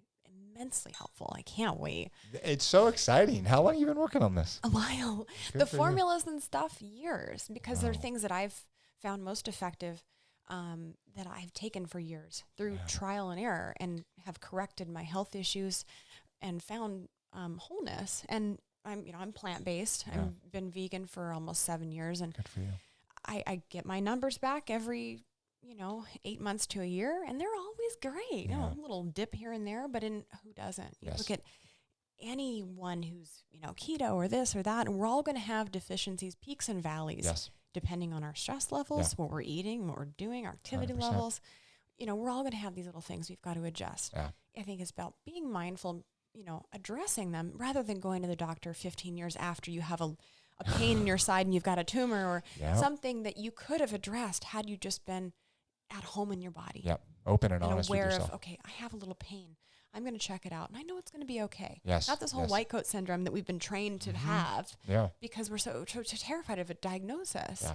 And I can't tell you how many misdiagnoses I've received. I've had friends and family receive. Yeah. And it's the paranoia and the devastation of getting the wrong information when it doesn't have to be that way. No, the stress can cause so much to the body.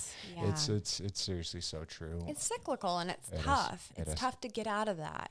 It's like, it's tough. It's tough to get out of it, but it's possible for everyone to reclaim health and wellness. I'm a strong believer. I believe it. It's, it's so amazing talking to you for these past couple hours, to hear bits and pieces of your story, but then to really dive deep on so many subjects. You are so many layers. You're very, very brilliant. You're good at what you do, and you inspire so many people. Even when they listen to this, they're going to get a different, perspective, but something that's so beautiful and raw and real. Thank you. I know, seriously, I mean it. Sorry, I keep on shaking this, but it was, an honor to have you on here, and I thank you. I really thank you, and I'm excited for Atana. Right? Me too. Oh my goodness, I'm so excited. Yeah. Thank you for having me on. This was it was an honor. Thank you so much. Absolutely. What a great day. Thank you guys. Yes. All right. So fun. Thank you. All right, people listening, thank you so much. We really appreciate it. Have a good night, people. Peace out, motherfucker. Boom. Wowzers. Thank you so much for watching the podcast. I really want to thank Nicole for coming on to share her story. She is one smart and amazing human being. If you like the podcast, don't forget to subscribe. Hit my head right there. And if you don't, still hit that bad boy. Also, you want to watch an amazing podcast? Watch Tom O'Neill. He wrote the book Chaos. He was on Joe Rogan. Watch that. You'll really be entertained. Have a good night, people. Peace.